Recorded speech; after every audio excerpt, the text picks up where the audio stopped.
Hey guys, tonight we're going to step into a world built not with blueprints or dreams, but with fire muscle and a whole lot of sweat. Picture this. You're standing barefoot on packed earth soot, dancing in the air like black snowflakes, and a forge snarling in the corner, glowing like a small angry sun. The heat clings to your skin like a second shirt. Your ears ring with the clang of metal on metal, and your father's rough voice calls out your name not gently, not sweetly, but like a command barked from behind an anvil. You're not noble. You're not rich. You weren't chosen by prophecy or fate. You were born into a long line of blacksmiths, a legacy of burns, bruises, and bellows. There's no inheritance except for calloused hands and a pile of debts that nobody remembers accruing. You're not here because you wanted to be. You're here because someone had to be, and that someone apparently is you. So before you get comfortable, take a moment to like the video and subscribe, but only if you genuinely enjoy what I do here. And let me know in the comments where you're tuning in from and what time it is for you. Now dim the lights, maybe turn on a fan for that soft background hum, and let's ease into tonight's journey together. Your first memory isn't a toy or a lullaby. It's the smell of iron and a voice telling you not to touch that right before you do and blister your palm. Welcome to the family business. Childhood passes quickly when the forge becomes your playground. Other children learn letters. You learn that the hammer has a rhythm and the anvil has a temper. You're still small, but already you're carrying buckets that slosh and smoke. The weight is too much for your arms, but there's no option to say no. That's not how the forge works. It doesn't wait for you to grow into the job. It grows into you. By the age of 8, your hands are stained, your lungs already flirting with permanent damage, and your knuckles know the difference between hot iron and iron that's about to be hot, because one leaves a scar and the other just stings. The house is next to the forge. You hear it breathing at night like an animal that never fully sleeps. It groans when the wind shifts. It wheezes when damp creeps in. It coughs embers in your dreams. Your parents don't read bedtime stories. They mutter about orders broken, hinges, and tools misplaced. Your first lesson isn't about shaping metal. It's about shaping yourself. You learn how to stay awake when exhausted, how to lift something that's too heavy without making a sound, and how to eat meals with one hand because the other one is always burned. There's one particular day that stays with you the first time your father lets you strike the iron. He lines it up on the anvil, holds the tongs with a seasoned grip, and tells you to swing. You hesitate. He doesn't. The hammer is heavier than you expected. You hit the wrong spot. He doesn't yell, but the look is worse. Disappointment cuts deeper than any burn. Later that day, he hands you a curved piece of metal and tells you to fix it. It's bent beyond repair. That's the point. It's a test. You fail. He shrugs and tells you to try again tomorrow. This is how learning works here. Trial, error, injury, repetition. And you keep trying. Because slowly something starts to change. Not in the work. It's still exhausting, but in you. Your skin thickens. Your arms start to carry the weight without shaking. You stop crying when you get burned. You still hurt, but now the pain feels normal. One morning, you realize you haven't thought about running away in weeks. That scares you more than the fire. It means the forge has won. You're not a visitor anymore. You're becoming a part of it. There's an old superstition passed down through blacksmiths. If the forge spits fire at your feet, it means it likes you. If it scorches your face, it's just teasing.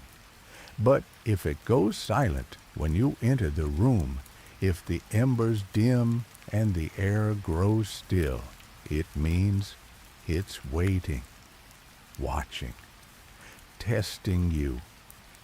You never knew if that was true until the day it happened. You stepped into the forge after sunrise.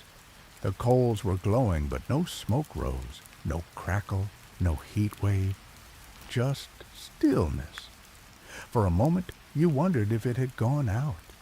You approached and whoosh, the fire flared to life like it had been holding its breath. The flames reached up and curled around your arm.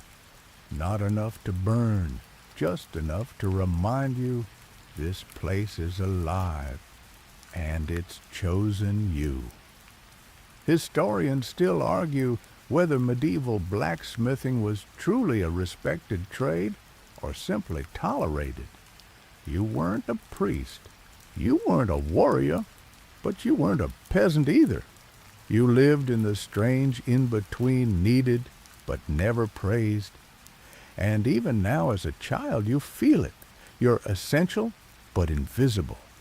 You go to sleep each night not in silence, but to the memory of hammer strikes and furnace roar. You dream of nails and tongs. Your lullaby is the hiss of iron plunged into water. And tomorrow, you do it again.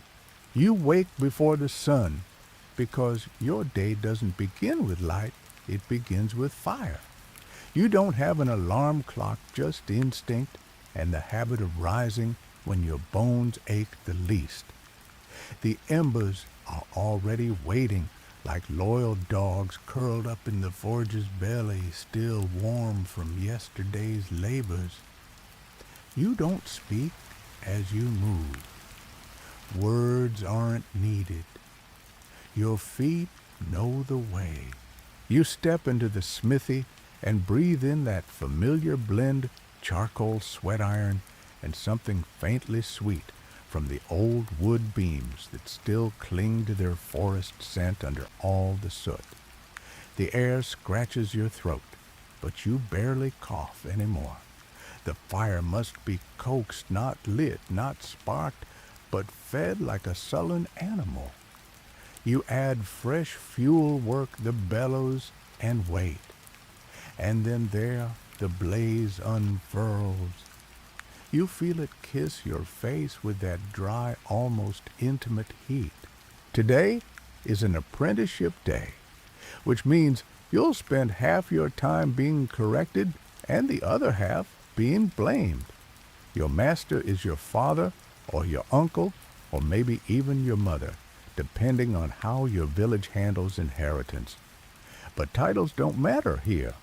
Authority is determined by scars and the quiet way someone moves around the forge without flinching.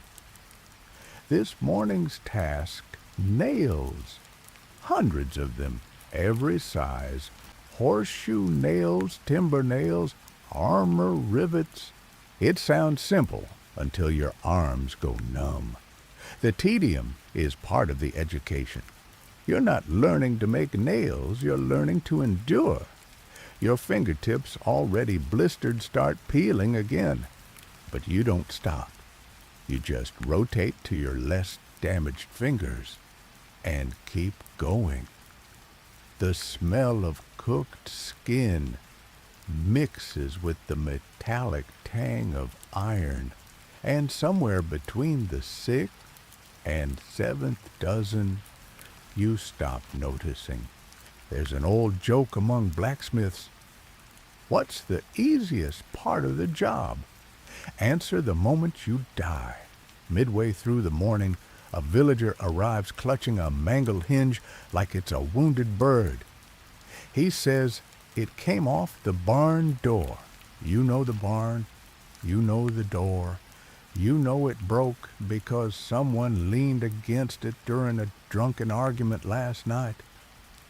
But he says it's urgent, and you nod.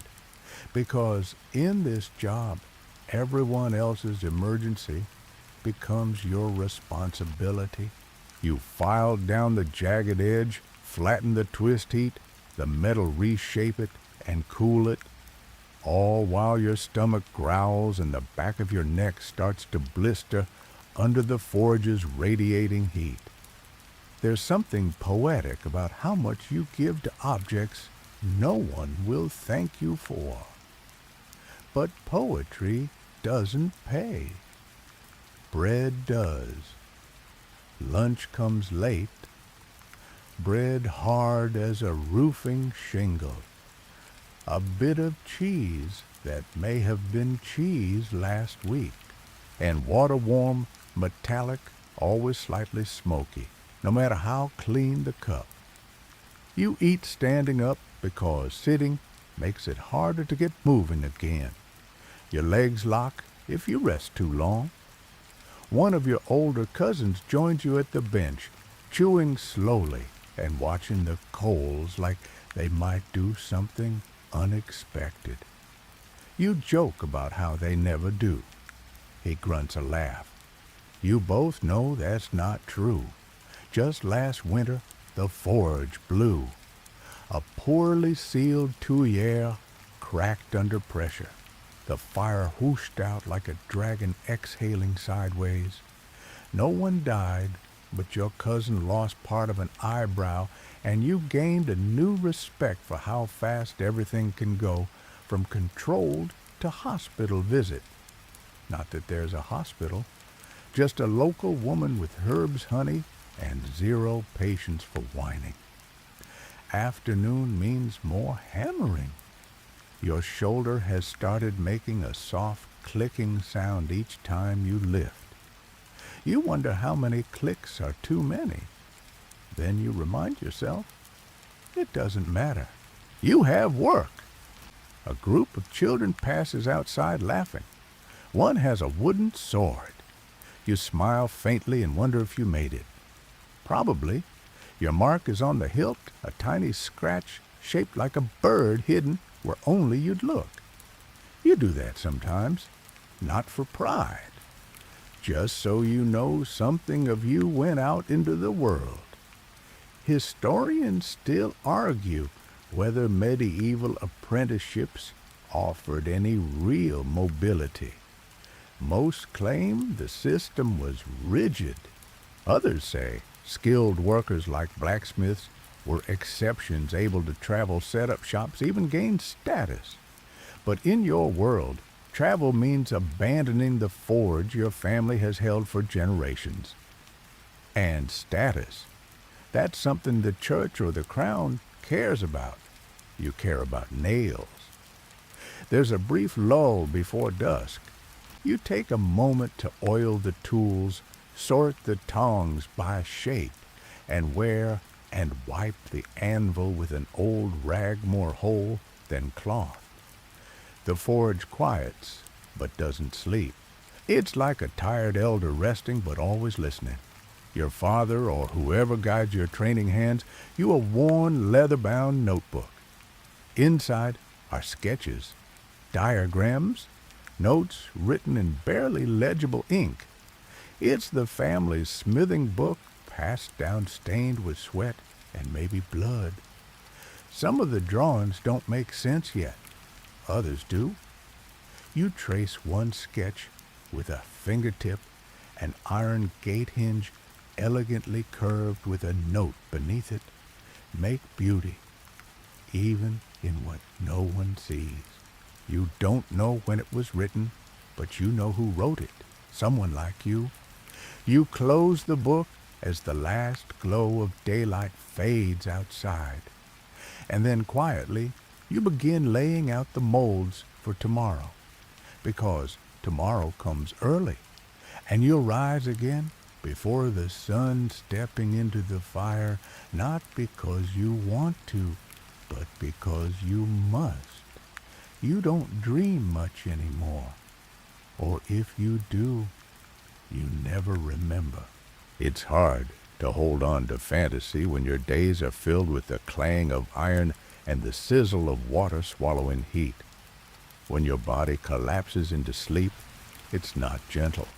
It's more like shutting down. The morning begins again before your eyes even open. The ash still clings to your arms from yesterday. You barely bother to wash it off. What's the point? You'll be covered again in an hour. Your shirt smells like old smoke and yesterday's sweat, but it's still the cleanest one. You tug it on and re-enter the heat. Today, the forge hums louder than usual. There's a different energy in the air.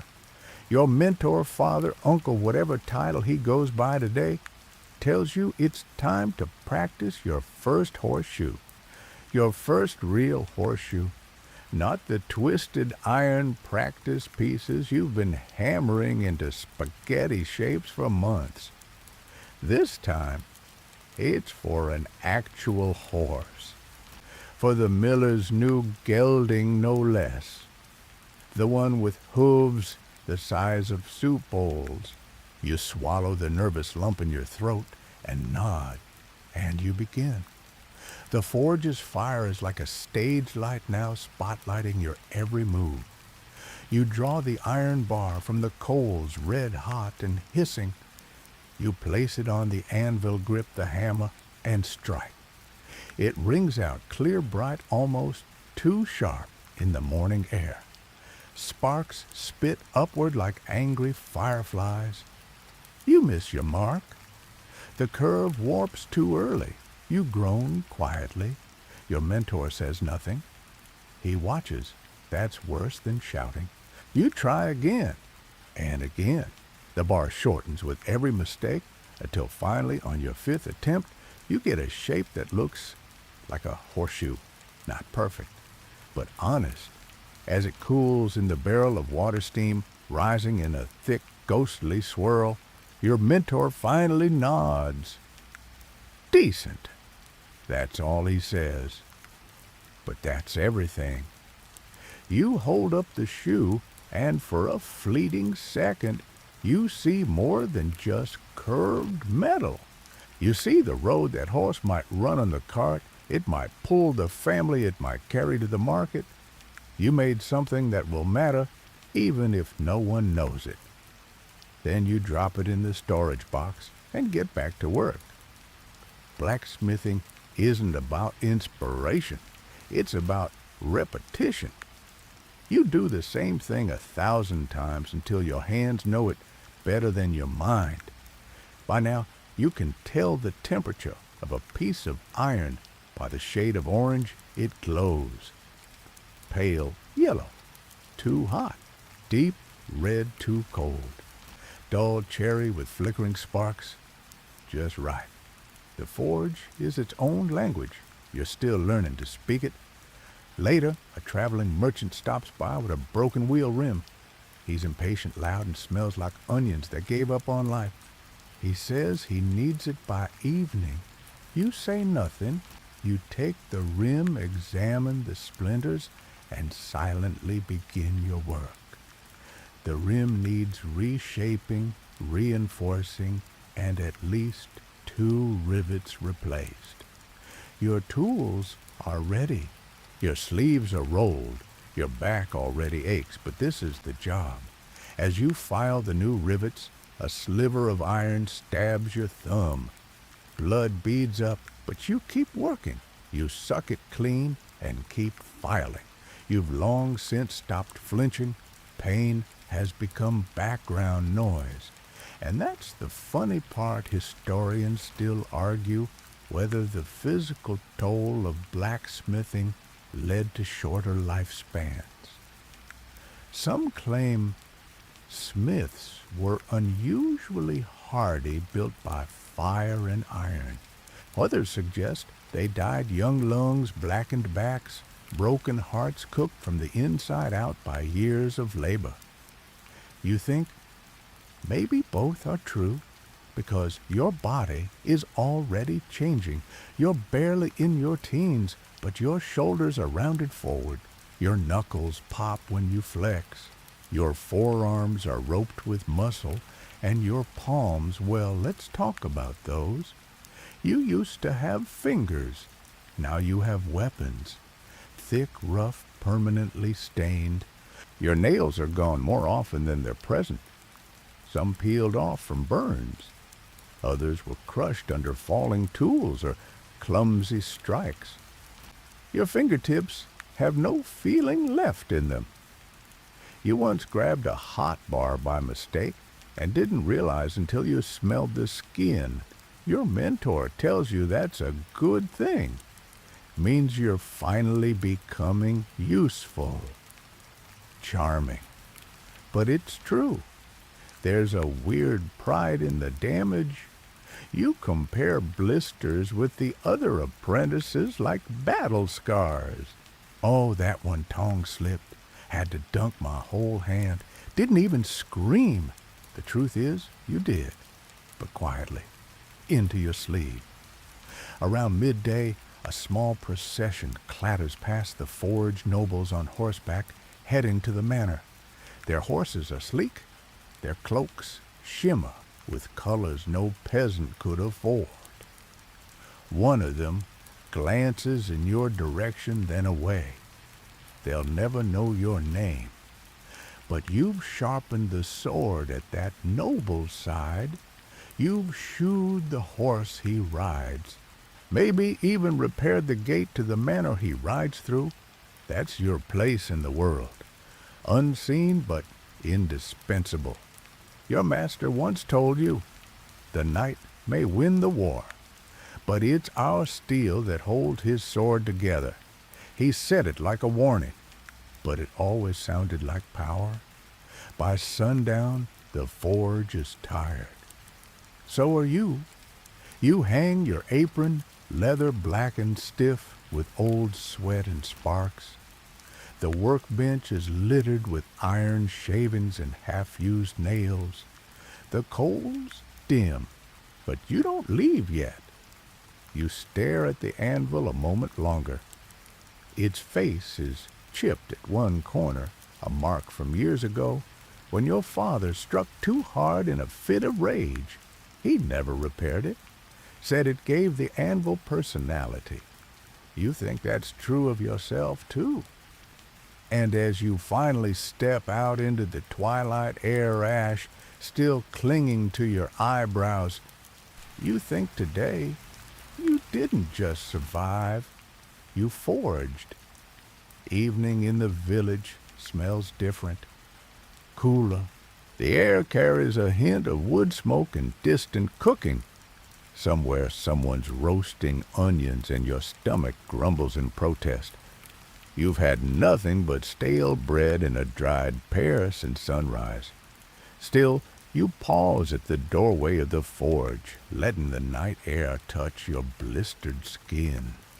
Your ears ring from a full day of hammering, and there's a twitch in your left eye that won't go away. You blink it off. You always do. Dinner is not a grand affair. It's not even dinner in the way nobles might describe it.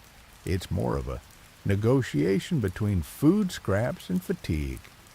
You sit on a stool that wobbles like it's lost the will to stand and tear off a piece of bread that could double as roofing tile.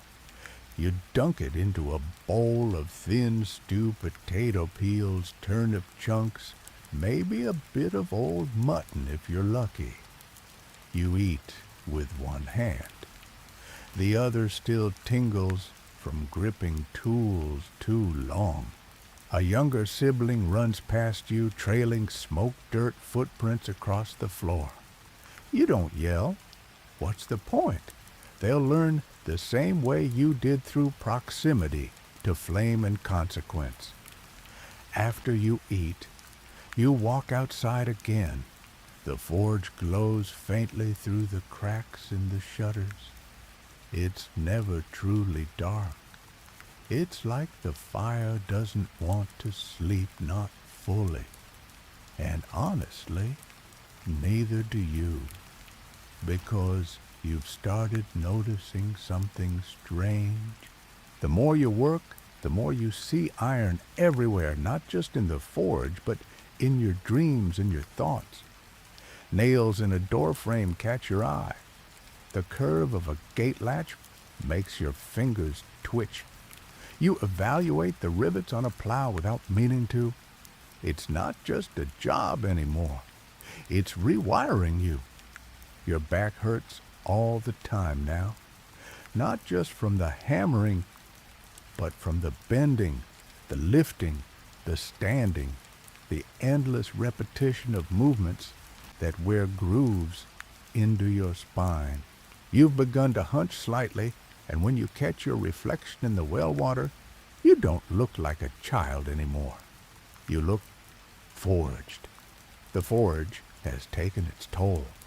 Your skin is no longer smooth, but marbled with burns, calluses, and the occasional soot tattoo that no soap can remove. And then there are the sounds. Oh, the sounds. The bellows make this wheezing sigh like an old man catching his breath. The hammer rings out in tones your body now responds to instinctively. You can tell who's striking just by the rhythm your father has a sharp, impatient cadence. Your cousin hits too hard on the upswing. You've started to find a groove of your own. Historians still argue whether blacksmithing was passed down by necessity or by pride. Some say it was simply survival. If your father hammered, so would you. Others believe there was real honor in the fire, that it wasn't just inheritance, it was identity. You think it's both. You didn't ask for this. But now that it's in your blood, you couldn't imagine anything else. Your hands no longer ache, they hum. You remember a strange moment from earlier? A customer had asked for a simple fireplace poker, nothing fancy. But as you bent the rod, you found yourself adding a twist to the shaft. Not functional, not requested, just elegant. When you handed it over, the man looked confused, then pleased. Said nothing paid the same. But you noticed how he turned it over in his hands. That twist, unnecessary, unnoticed by most, was yours. You stare at the stars above the village. Somewhere a lute plays off-key in the tavern. Laughter echoes. You don't go. You don't feel welcome there, because there's something about you now. You smell of smoke even when you scrub. Your hair is permanently singed on one side. Your boots are stiff from sweat and soot. The barkeep knows to seat you near the window if you come at all. Not out of kindness, but because the others will complain. You don't blame them. The forge brands you not with iron, but with aura. People sense it. They step aside when you enter a room. It's not fear. Not exactly. It's something quieter. You're a reminder of work, of necessity, of heat and effort, and all the things they don't want to think about when they're sipping ale and pretending life is easy. So you sit outside. You drink water from the bucket. You let your skin cool under the stars. And in that silence, you begin to feel something else, a quiet pride. Because even if they don't see it, even if they forget your name or pretend your work is just background noise, you know the truth. That castle on the hill, its gates were bent in your forge. The plow carving the fields, Your rivets hold it together. The horses pulling carts through town, they don't limp because you gave them shoes. No crown, no glory, no songs. But without you, none of this runs. You reach into your apron and pull out a small bit of scrap iron. You've been saving it, not sure why. It's shaped vaguely like a crescent moon. You run your thumb along the edge, feeling the groove your own chisel left. You don't know what you'll make of it yet. Maybe nothing, but it's yours. The forge may own your body, but your hands, they still remember how to create something just because you want to. And maybe maybe that's enough. The next morning, you wake with a start, not to light, but to silence. And that's the problem. The forge isn't breathing, no smoke rising, no bellows wheezing, no embers pulsing in the dark. It's gone cold. This doesn't happen, not here. You pull on your boots, still crusted with ash, and stumble toward the forge. Your hands move before your brain catches up stacking wood, checking the flue, prepping the kindling. The match sparks, and you blow on the base until the tiny flame stirs like a cranky baby. Within minutes, the fire returns, hesitant at first, then roaring back like it never left. But the silence lingers in your head. You've grown used to the noise. It's a lullaby now. The quiet felt like death. By midday, the forge is fully awake again, and so are you. There's a sword to be reforged today. It belonged to one of the town's militia captains, snapped clean during a training accident when he tried to show off. You barely hide your smirk. The blade itself isn't anything grand, basic, iron-worn, grip decorative pommel that looks better than it handles. But it's symbolic. It tells a story, strength, readiness, defense. And it's your job to make it whole again. As you heat the broken edges and begin to weld them together, the sparks dance high, blazing like fireflies on parade. You feel the hammer connect just right, not too soft, not too sharp. The edge reforms bit by bit, and you're reminded of something your mentor once whispered while shaping a bent spearhead metals like people. If it's never been broken, it can't be strong. You didn't understand it then. You do now. Your own body agrees. Your joints crack like walking sticks. Your fingers twitch when still too long. And you're only just starting to grow a beard. What will you feel like at 40, if you make it that far? Historians still argue whether blacksmiths were considered craftsmen or laborers. Some records elevate them as essential artisans, creators of civilization's backbone. Others lump them in with coopers and thatchers, useful but replaceable. You laugh at the idea of being replaced.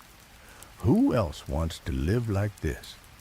The reforged sword cools in the water barrel, steam curling in tendrils around your face. You check the temper. You test the balance. It's not perfect, but it's good. You scratch a tiny mark into the hilt your maker's sign, hidden in the inside curve. No one will see it, but you'll know. As you turn back to the bench, your hand knocks over a pile of files. One falls straight onto your foot. You wince, but you don't curse. That's new. Your foot's already a battlefield, layers of old burned split blisters, and the scar where you once stepped on a glowing horseshoe. That one hurt. You limped for days, but kept working. The apprentice motto, if you can stand, you can strike. You pause to examine your apron.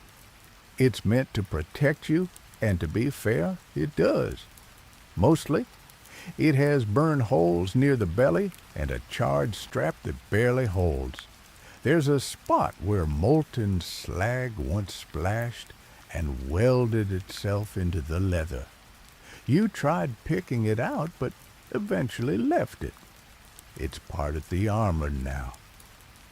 There's a sound at the door. A small voice. The village baker's son, maybe 6, holding a twisted metal object with both hands. It's broken, he mumbles. You squint. It's a toy sword bent at the hilt, the kind you might have made on a slow day and handed out to keep peace between siblings. You take it gently. Your hands, blackened and cracked, look terrifying next to his. But the boy doesn't flinch. He trusts you. You fix his toy with 2 quick strikes and hand it back. He beams. Thanks. And runs off. You stare after him longer than you mean to. That smile will echo in your chest for the rest of the day. Not all work is for coin. Some of it is for something else. You head back into the forge, now sticky with afternoon heat. There's a strange comfort in the sweat pooling at your collar, the dull ache settling in your spine. You are tired, yes, but alive in a way you can't explain. And then you notice it. On the wall behind the tool rack, a spiderweb perfectly symmetrical, catching the light from the forge just so. In the center, a single iron shaving is suspended like prey. You smile. Even spiders are smiths, you think. As evening approaches, another blacksmith from a neighboring village arrives. He's older, wider, with a beard like a burnt mop, and hands so thick they look like mittens. He nods in greeting. Heard you're shaping hinges for the new grain store. You nod. He asks to see one. You show him. He grunts. Not bad. Bit light on the bend. Your stomach twists. But you say nothing. He hands it back, expression unreadable. You'll get it. That's the closest thing to praise you'll get from someone like him. And it's enough. You close the day with a final task, cleaning the bellows. Dust and soot clog its throat, and you cough as you brush it out. You think not for the first time about how much of this work is maintenance, of tools, of fire, of yourself. And when it's done, when the fire dies down and the tools are hung and your arms hang heavier than iron, you step outside again. You lean against the doorframe and watch the stars return. And even though your clothes stink, your hands sting, and your knees throb, you feel solid, like something forged. Like maybe, just maybe, you're beginning to shape more than metal. The rain comes overnight, soft at first, then relentless. You hear it drumming on the forge roof like 1,000 tiny blacksmiths tapping their own anvils in rhythm. You wake before the rooster crows, not that you ever needed one, and step outside to find the world soggy gray and steaming. The forge, though, is still warm. That's the trick. Even after the fire dies, the stones hold heat. You run your fingers along the anvil. Damp, yes, but not cold. The place remembers. This morning's job, fixing the hinges on the town granary. The hinges you made last week, they've already rusted. You tell yourself it's the rain. Maybe a poor batch of iron. Maybe too much sulfur in the coal. Maybe just bad luck. You haul your gear to the granary tools, clanking in a sack that weighs more than a full-grown goat. As you crouch under the granary door, cold mud creeping up your sleeves, you think not for the first time that you could have been anything else. A baker, maybe. A thatcher. Even a shepherd. At least sheep don't judge. But then your fingers find the flaw in the hinge, a warp you missed during quenching. It would have snapped in a weak rain or not. You nod to yourself. You didn't fail because the iron failed. You failed because you rushed. That's fixable. You reheat the hinge on site using a portable brazier you rigged from an old soup pot. And stubbornness.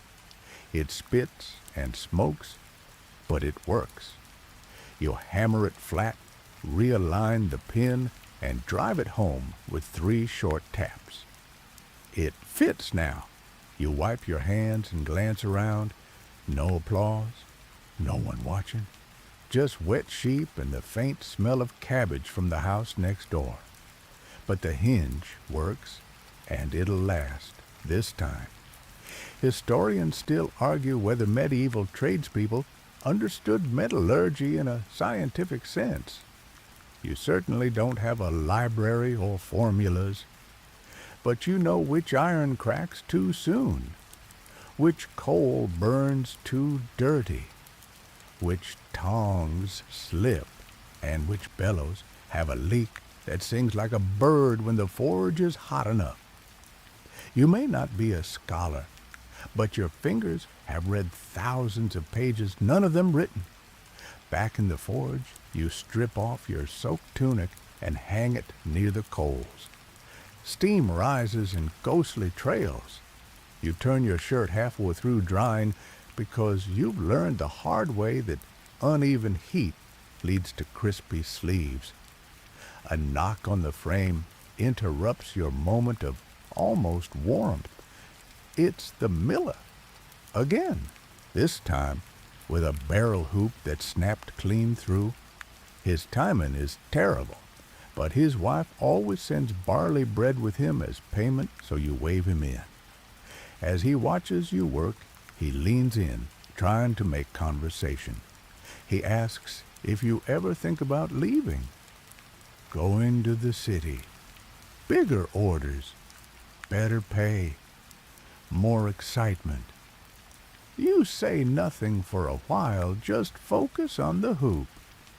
You clamp it, heat it, bend it back into shape. Then finally you answer, and who would fix your broken hoops? He laughs, nervously, then leaves the bread and walks out. The truth is, you have thought about leaving. Everyone does. There's a story told among smiths about a journeyman who walked all the way to a far-off city where the king's horses were shod with gold and the gates sang when they opened. He stayed there 3 days, then turned around and came home. When asked why, he simply said they had no soot. You're starting to understand what he meant. The forge is more than your workplace. It's your world, the rhythm of the bellows, the hiss of steam, the scent of hot metal that's woven into your bones. You finish shaping the hoop and set it aside to cool. Then you grab a horseshoe from yesterday's batch. It's not quite right. A bit too thick on one side. You file it smooth, and as you do, you remember something odd. When you were 5, you used to imagine the forge was a dragon, the way it breathed smoke, how it growled when you fed it, how the fire curled like tongues. You were terrified of it, thought it might eat you. Now you feed it by hand. You stand in its mouth daily, and somehow it hasn't devoured you yet, but it has changed you. Your spine curves forward now. Your nails are black even when scrubbed. You smell permanently of smoke, and no flour or soap will stick. One time you tried perfume, the kind stolen from a passing merchant's cart and traded behind the tavern. You dabbed it behind your ears, thought maybe just once you'd blend in with the rest. It lasted 10 minutes. Then the forge swallowed it, and you went back to smelling like iron and fire. Your skin now holds the heat longer than you'd like. You're not sure if that's normal. Maybe you're becoming something else. Not quite human, not quite machine, just forged.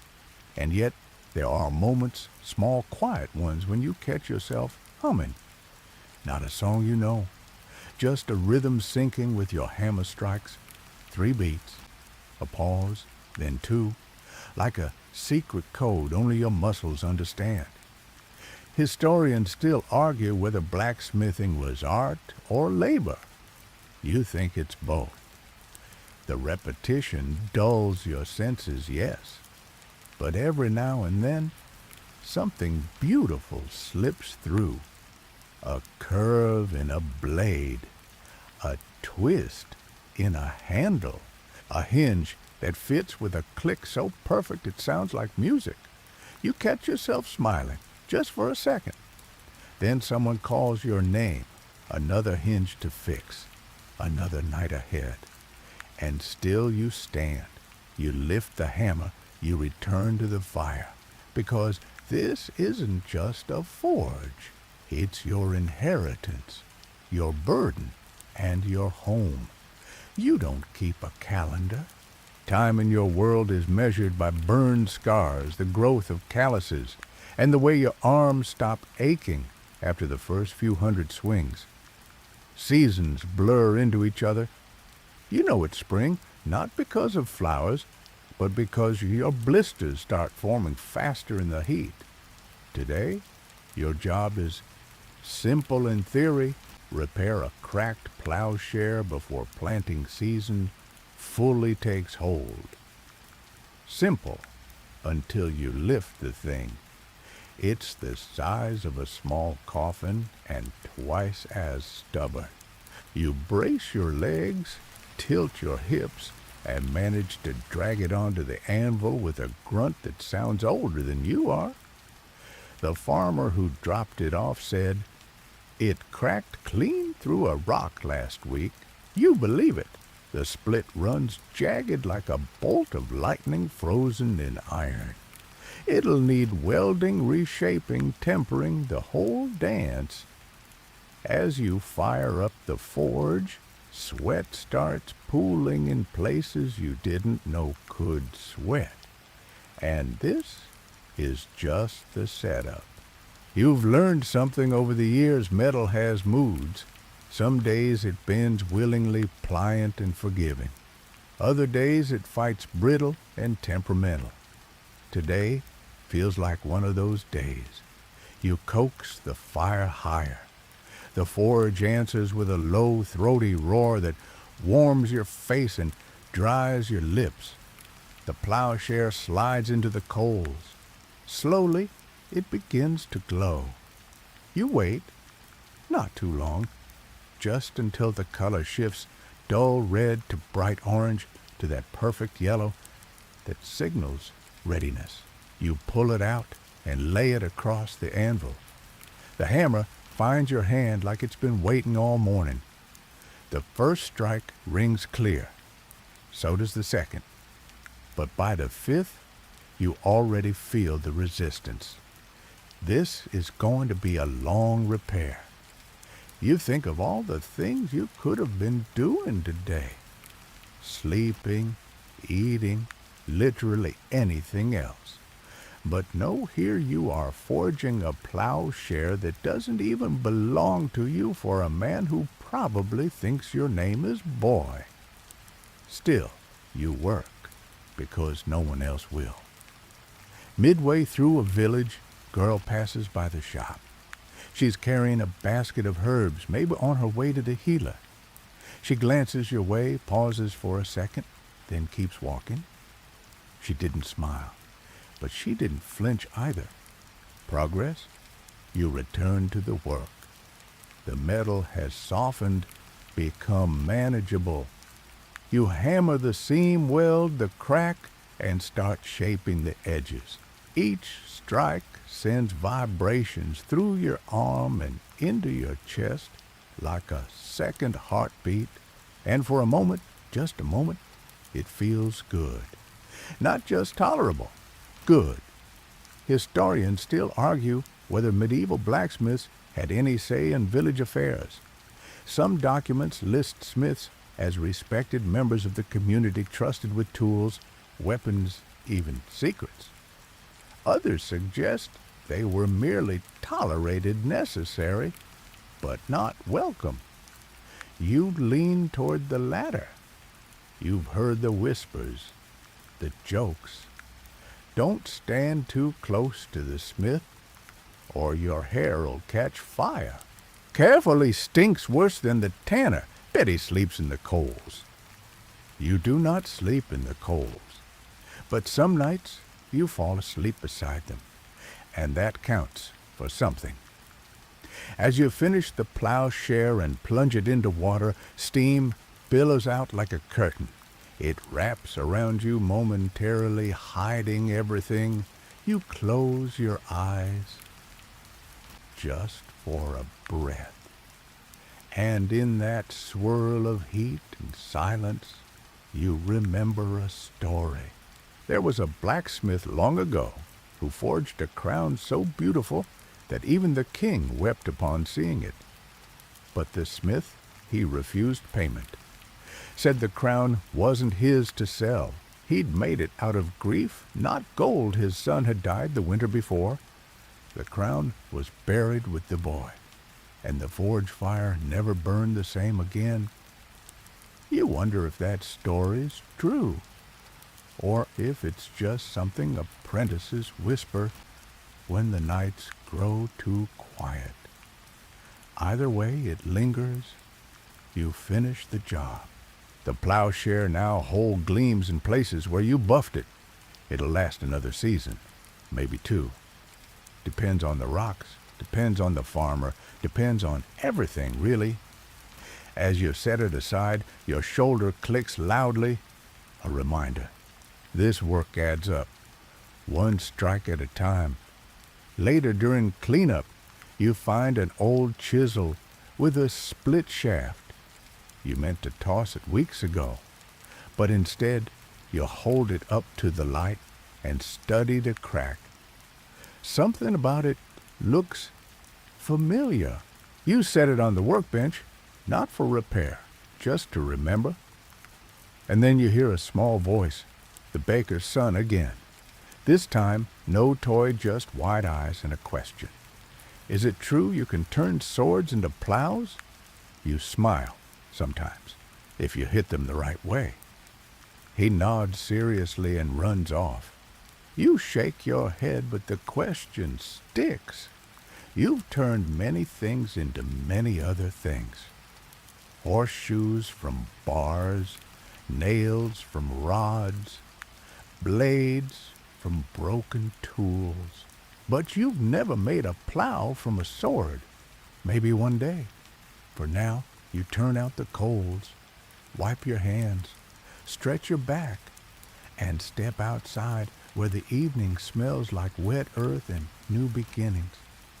Tonight, the village is louder than usual, not in celebration, just life spilling out of doorways and echoing down muddy lanes. Someone's arguing about goats. Children are running too fast with sticks, pretending to be knights. A dog barks at nothing with great conviction. But inside the forge, silent save for the soft ticking of cooling metal. You sit on the floor for once, back against the wall, legs stretched out, palms open beside you. For a few precious minutes, you're not working. You're just still. You notice things in the quiet. A hairline crack on the handle of your favorite hammer, a spider web forming between two nail bins. Your boots, once leather and proud, now resemble something stitched from regret and soot. You let your head rest against the stone wall. The heat from the forge has already seeped into it, and now it seeps into you. You close your eyes, just for a breath. That's when you hear it. The anvil creaks, not loudly, not as if it's moving, just settling, groaning like an old man twisting his spine. You smile. It always does that after a long day. They say every forge has a soul. Not a real one, maybe, but a kind of memory, a presence. Some smiths give theirs names. Yours doesn't have one, not yet. But you talk to it sometimes, usually when the tools misbehave. Really, you mutter toward the anvil. You couldn't hold that rivet steady. It never answers, which is probably for the best. There's an old story half remembered from overheard tavern talk about a blacksmith who forged a bell so perfectly tuned that it sang when the wind passed through it. They said he never struck another piece of iron again, just sat beneath the bell listening until the day he died. You wonder if that's true? Probably not, but it's nice to think about. Your knees crack as you rise. There's no romantic retirement here, only more work. Tomorrow, a traveling merchant is bringing in 3 wagon wheels and a bent lantern frame. You already dread the lantern. Those curves are fiddly and annoying. You check the tool rack before bed. One of the files is missing. Not lost, just wedged between the bricks again. You retrieve it with a grunt and place it where it belongs. That's when your hand brushes something small, wedged in the corner, a thin strip of hammered bronze, curved like a crescent. You didn't put it there. Maybe your father did, or your father's father. You hold it up to the forge light. It's etched, just barely. A symbol, a spiral. Could be decorative, could be religious, could be nothing, but it makes you pause. Historians still argue whether blacksmiths were seen as sacred figures or just servants. Some cultures placed them above even warriors, keepers of fire shapers of destiny. Others saw them as necessary evils, too close to the flame, too dangerous to trust. You don't know what your village believes. No one ever says. But people leave you alone. That says enough. You set the bronze piece on your bench. Maybe you'll polish it. Maybe you won't. But you won't throw it away. Outside, the sky has turned the color of cold steel. A pale crescent moon hangs above the roofs like the very piece you just found. You smile at the coincidence. Or maybe it's not one. You walk past your father's anvil on the way out. You run your fingers along the top, smoothed by decades of strikes. It's not flat anymore. It curves slightly inward like a shallow dish. You like that. It means it's been used. You remember watching him as a child, arms like tree trunks hammering with a rhythm so sure it could have been music. Now you strike the same beat. Sometimes you catch yourself moving like he did. Elbow tight, shoulder down, strike on the exhale. You never asked to inherit this life. But now that it's yours, it fits like a well-forged grip. The village has quieted. Most lights are out. A few windows flicker with candle glow. You pass the inn on your way home. They know better than to offer you ale. You'd only drink it with your hand still blackened, and that tends to unsettle the other patrons. Instead, you stop by the well and wash your face. Cold water. Brutal, but clean. At least until you dry off and realize you've smeared more soot from your shirt back onto your cheek. You laugh. A dry, raspy chuckle. You sound like a broken hinge. As you near your home, you glance back at the forge. The coals are faint now, just the gentlest glow, like eyes half closed, still watching, still warm. You wonder if the forge dreams when you do. And if it does, what kind of dreams would it have? Probably not of crowns or bells or gold. Probably just iron. Heavy, cracked, and always waiting to be made whole again.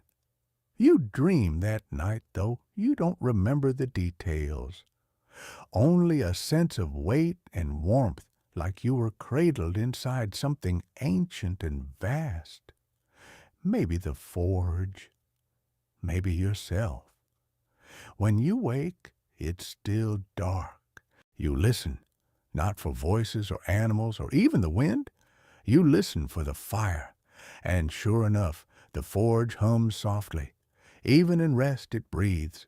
Your joints creak as you stretch. The floor is cold. So are your feet. You slip on your boots, stiff with yesterday's sweat and soot, and step outside. The morning dew clings to the grass, and the sky is barely beginning to blush with dawn. You take a moment to breathe in the air before it's ruined by charcoal smoke and iron dust. There's something sacred about these few minutes, like the world hasn't realized it's awake yet. But the forge has. You light the fire without thinking. Your hands know the motions by heart. The way to stack the kindling so it catches on the first spark. The angle of the bellows for maximum oxygen. The rhythm of breath and pressure. The flames rise, and with them your day begins. Today's work is armor well a piece of it. A breastplate for a local man who fancies himself a guard. He isn't. But he bought a blade from the peddler last month and has been practicing near the well every morning since. He brings the breastplate in with an expression that says he thinks he's important. You don't say anything. You take the piece, examine the dent, and nod.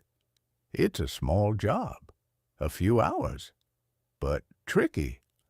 Armor must curve with the body, not fight it. Too flat, and it cracks under pressure. Too rounded, and it pinches the wearer. There's a science to it, though you never learn the words. You just know. The breastplate sings as you tap it into shape. That's the word for it, sing. Not clang, not ring, not bash. Sing. The metal hums under your hammer. The forge glows brighter in response. Your hands find the shape without being told. You've started to realize that blacksmithing is less about force than it is about listening. You listen to the metal, the fire, your own body, when to push, when to hold back, when to let the heat do the work. Historians still argue whether blacksmiths were considered artists. You laugh. Artists get recognition. Smiths get burns. But maybe secretly, you are one. Because when the breastplate finally curves just right, when the light from the fire dances across its surface like liquid, you smile. You made that. The guard farmer swordsman returns at noon. You hand him the finished piece. He barely says thank you, but you weren't expecting praise. He leaves. You stay. You always do. There's a lull after lunch. You spend it repairing your tools. The chisel handle is loose again. You drive in a new wedge file the edge and oil the grip. Then you notice your hands. They're not what they used to be. Your fingers curve slightly, now stiff from years of gripping hammers and tongs. The knuckles are thick, the skin leathered. You remember when you used to wear gloves. You haven't bothered in months, maybe years. The gloves burned through too fast. Your apron's in worse shape. One of the straps is held together with wire. The leather has scorched holes in the belly and smells faintly like old soup, though you're not sure why. But you can't bring yourself to replace it. It fits. You think about that a lot, how things change, slowly, subtly, without asking. Your voice has changed too. You used to speak with energy, curiosity. Now your words come slower, rougher. You don't raise your voice anymore. You don't need to. People listen when a man who smells like fire and iron speaks. Or maybe they just don't want to hear him twice. That afternoon the priest stops by, not for a tool or a horseshoe, but for a hinge. He wants to replace the creaky one on the chapel door. You nod. You ask nothing. He talks the whole time about sin and blessings and the power of the divine. You just hammer. He thanks you with a muttered prayer and leaves behind a dried fig wrapped in cloth. You eat it immediately. You wonder sometimes if the gods care about smiths. There are stories, Hephaestus, Wayland, Tubal, Cain. But those were divine beings who forged weapons of power. You forge gate latches, not exactly sacred relics. Still, when the fire is hot, and the hammer sings, and the smoke curls just so you feel close to something bigger, maybe that's worship. As evening settles, you take one last job, a pair of tongs that won't grip. You fix it with a twist of the rivet and a few careful taps. Then you sit, just for a moment.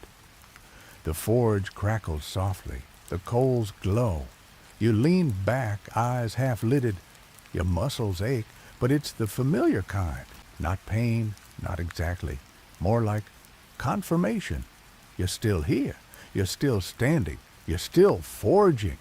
And tomorrow, you'll do it all again. Morning begins with a knock at the forge door. Not a timid one either.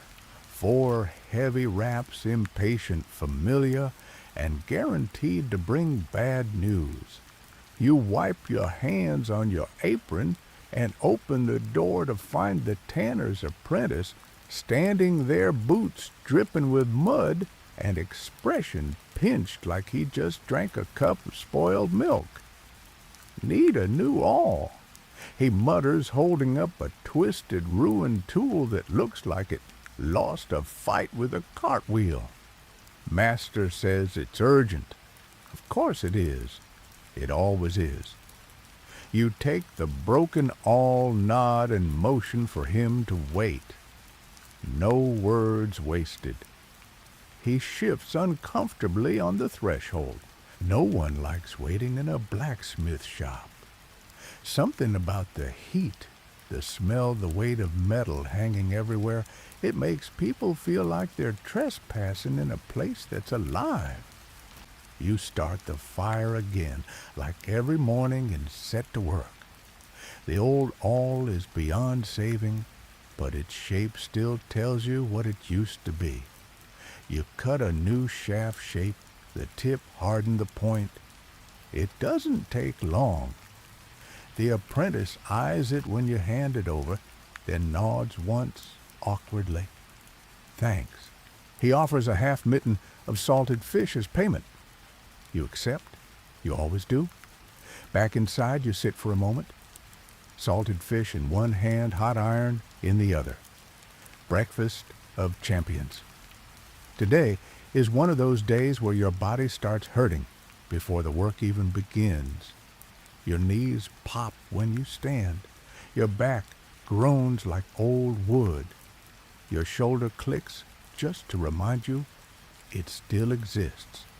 You check your tools, lay them out like an altar hammer, tongs, punch, chisel, rasp, rivet set. Each one blackened, chipped, worn, but still yours. The work today is a mix of repairs and reshaping. A bucket handle snapped on someone's well crank, a dagger chipped during a tavern brawl, a mysterious bit of metal from a cart that just stopped working. They always say that. You repair them all, not because you care about the bucket or the dagger or the cart, but because it's what you do. Sometimes you wonder what would happen if you just stopped. Let the fire die. Let the tools rust. Let the village knock on an empty door. But you never will, because you understand the truth that no one says aloud. Blacksmiths are not allowed to rest. Rest means delay. Delay means broken hinges and lame horses. Broken things become dangerous things, and dangerous things become your fault. Historians still argue whether blacksmiths had true agency in the medieval economy. Were they respected for their skills or exploited for their labor? You know the answer. It's both. You're needed, but not celebrated. Essential, but invisible. Until something breaks, then they remember your name. Around midday, a boy arrives. Not the baker's son this time, a new one, probably from one of the outlying farms. He carries a bent sickle handle, still sticky with something you'd rather not identify. You examine it, make a noise somewhere between a sigh and a grunt, and begin. As you heat the blade and start to reshape it, the boy watches with wide eyes. "You ever make swords?" he asks. You nod. "Once. Ever use one?" You pause.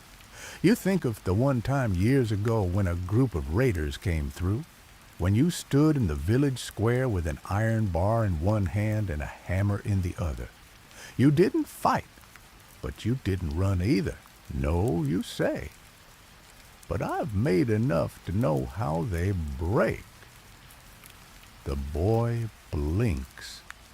Not the answer he expected, but it satisfies him. He thanks you quietly and leaves. You sit back for a moment, the sickle cooling beside you, and wonder how many boys have asked that same question. Too many. Late in the afternoon, you receive a request that makes you pause. Not because it's difficult, but because of who it's from. The local healer. She needs a new iron pot hook for her herb cauldron. The old one bent during a boiling gone wrong. She sent a note wrapped in clean cloth, along with a few sprigs of lavender and what looks like a homemade biscuit. You smile despite yourself. She's one of the few who doesn't flinch around you.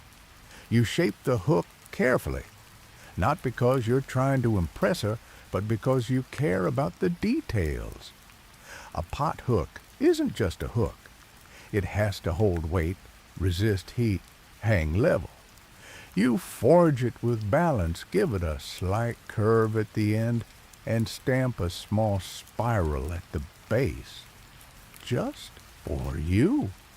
When it's done, you tie it in clean cloth and set it aside.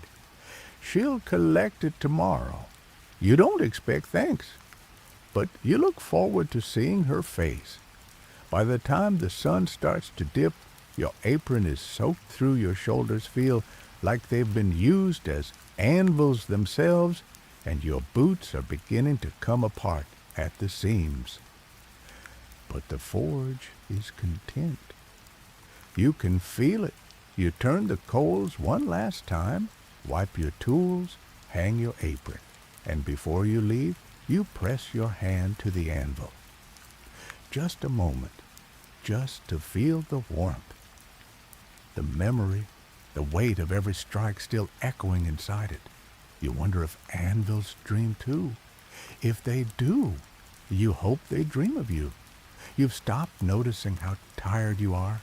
It's not a complaint anymore. It's just a fact. Like gravity, or fire being hot, or the village forgetting to pay on time. Today is market day, which means everyone suddenly remembers that their hinges creak, their plows squeal, and their belt buckles mysteriously snapped sometime last week. They all need your help, and they all need it right now. You wake to find 3 broken tools left by your door. No notes, no names, just a quiet assumption that you'll fix them. You recognize them anyway, one's from the Cooper one, from the brewer, and one from that nervous man who pretends not to know your name, but always leaves a coin wedged between 2 stones as payment. You place them on the bench and start with the Cooper's chisel. The blade's chipped, the handle's splintered, and the tang is bent. You frown. That takes effort. Probably tried to split a knot in green oak like he was slaying a dragon. You file the edge, replace the grip with scrap ashwood, and hammer the tang straight with a precise 3-count tap that only you can hear. It's satisfying. Clean. Quick. You barely notice the ache in your wrist. The market square grows louder as the sun rises. You can hear the shouting from the forage vendors, haggling geese, honking some unlucky goat being stubborn. You don't go to the market, haven't in years. People don't like you hovering near the produce. Something about soot near the apples, probably.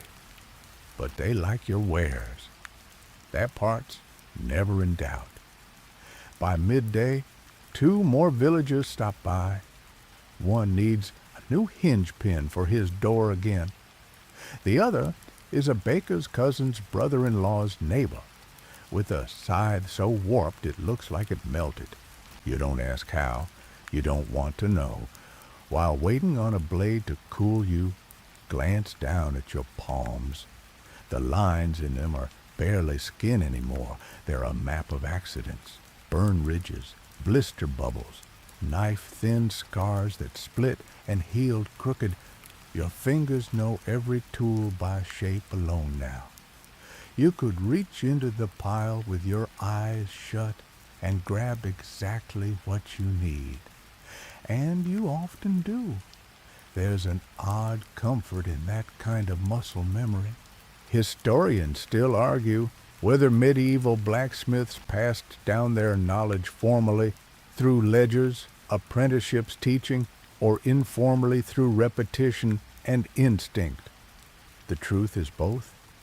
You learned from your father, but mostly by copying him, until your hands remembered what he didn't say out loud.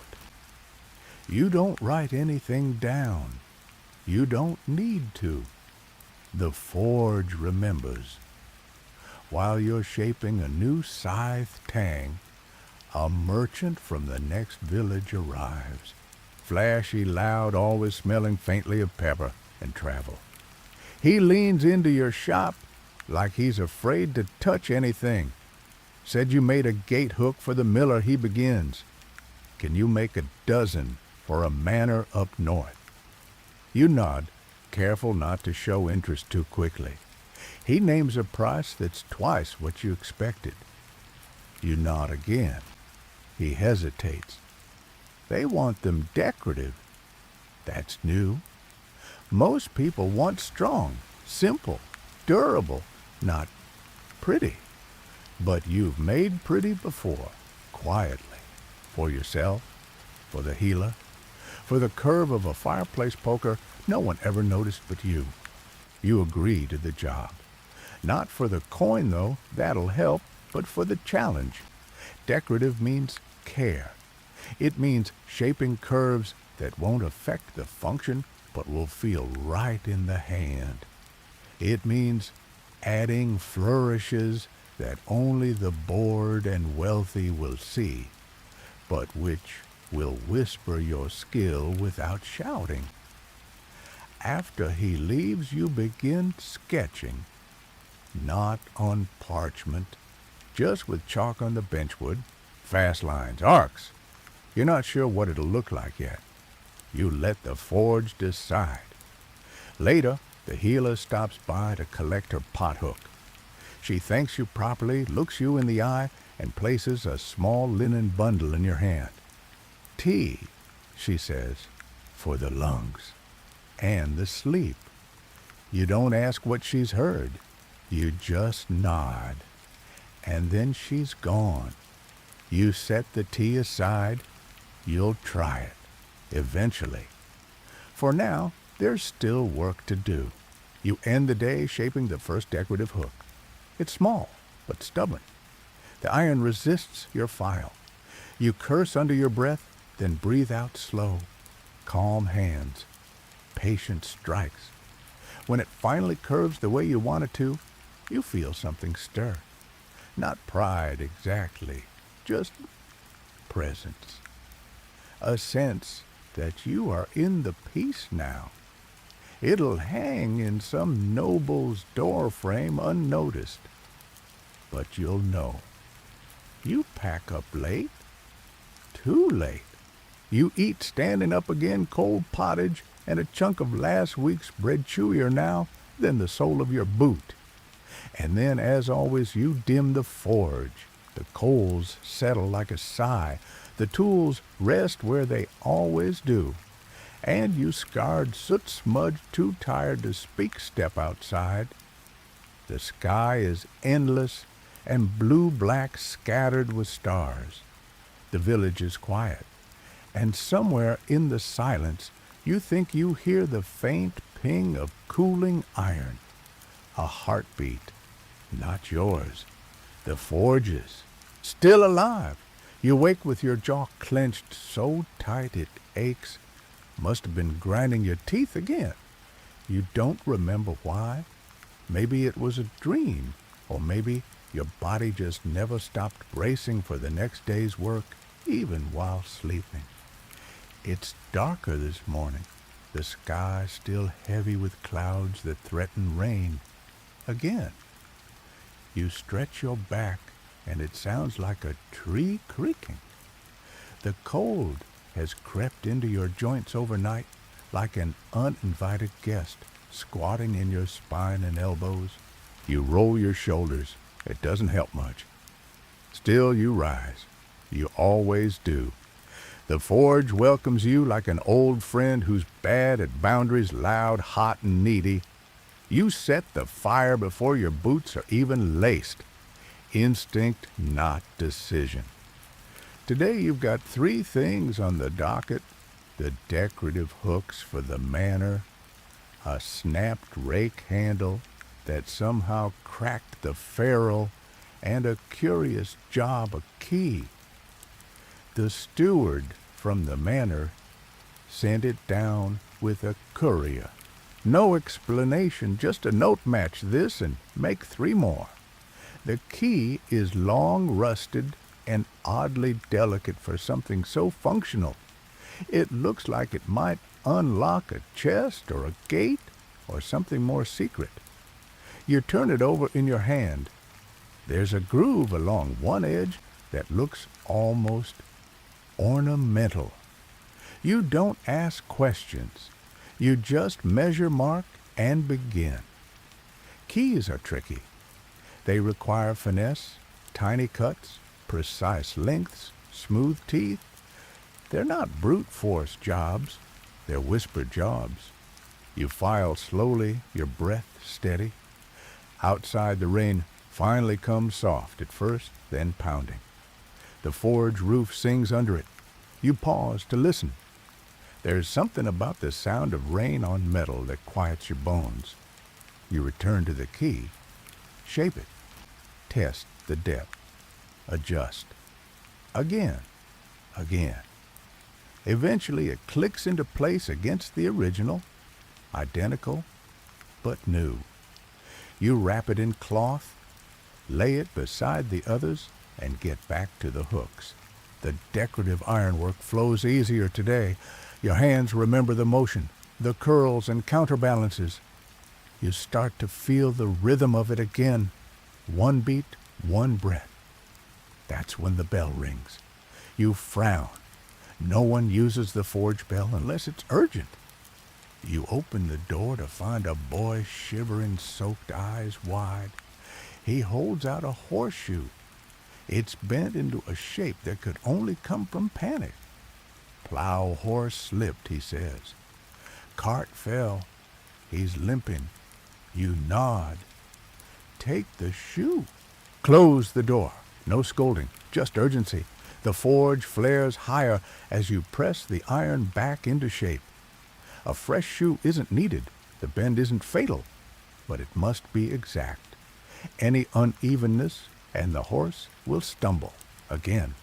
And maybe worse, you work with care, not for the boy, not even for the horse, but because you understand what happens when small things fail. You cool the shoe, wipe it dry, and hand it back. The boy thanks you. He says his father will pay next week. You nod. You believe him? Mostly. Historians still argue whether medieval blacksmiths operated on trust or coin. Some say the economy was tight and transactional. Others believe favors and promises greased the wheels. You know the truth, promises pay when they can, and you accept them because the alternative is silence. You return to the forge. The rain hasn't let up. You find your seat near the coals and stare at the tools. The tongs that pinch too tight, but you never replace. The rasp worn down to a nub, but shaped exactly for your grip. The hammer with the chipped face your father still balanced better than any new one.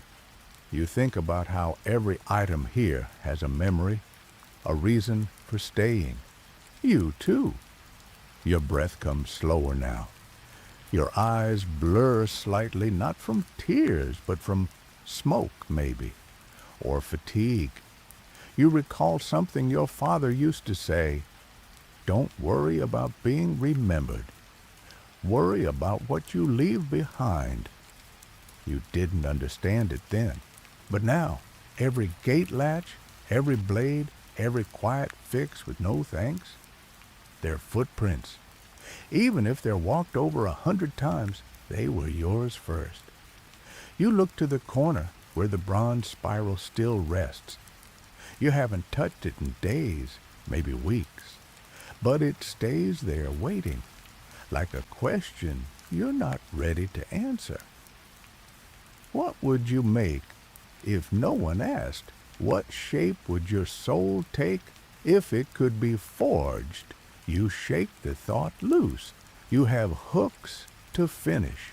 As the rain begins to ease, you light a new fire, not because you need to, but because the forge feels cold again. And the forge must never be cold.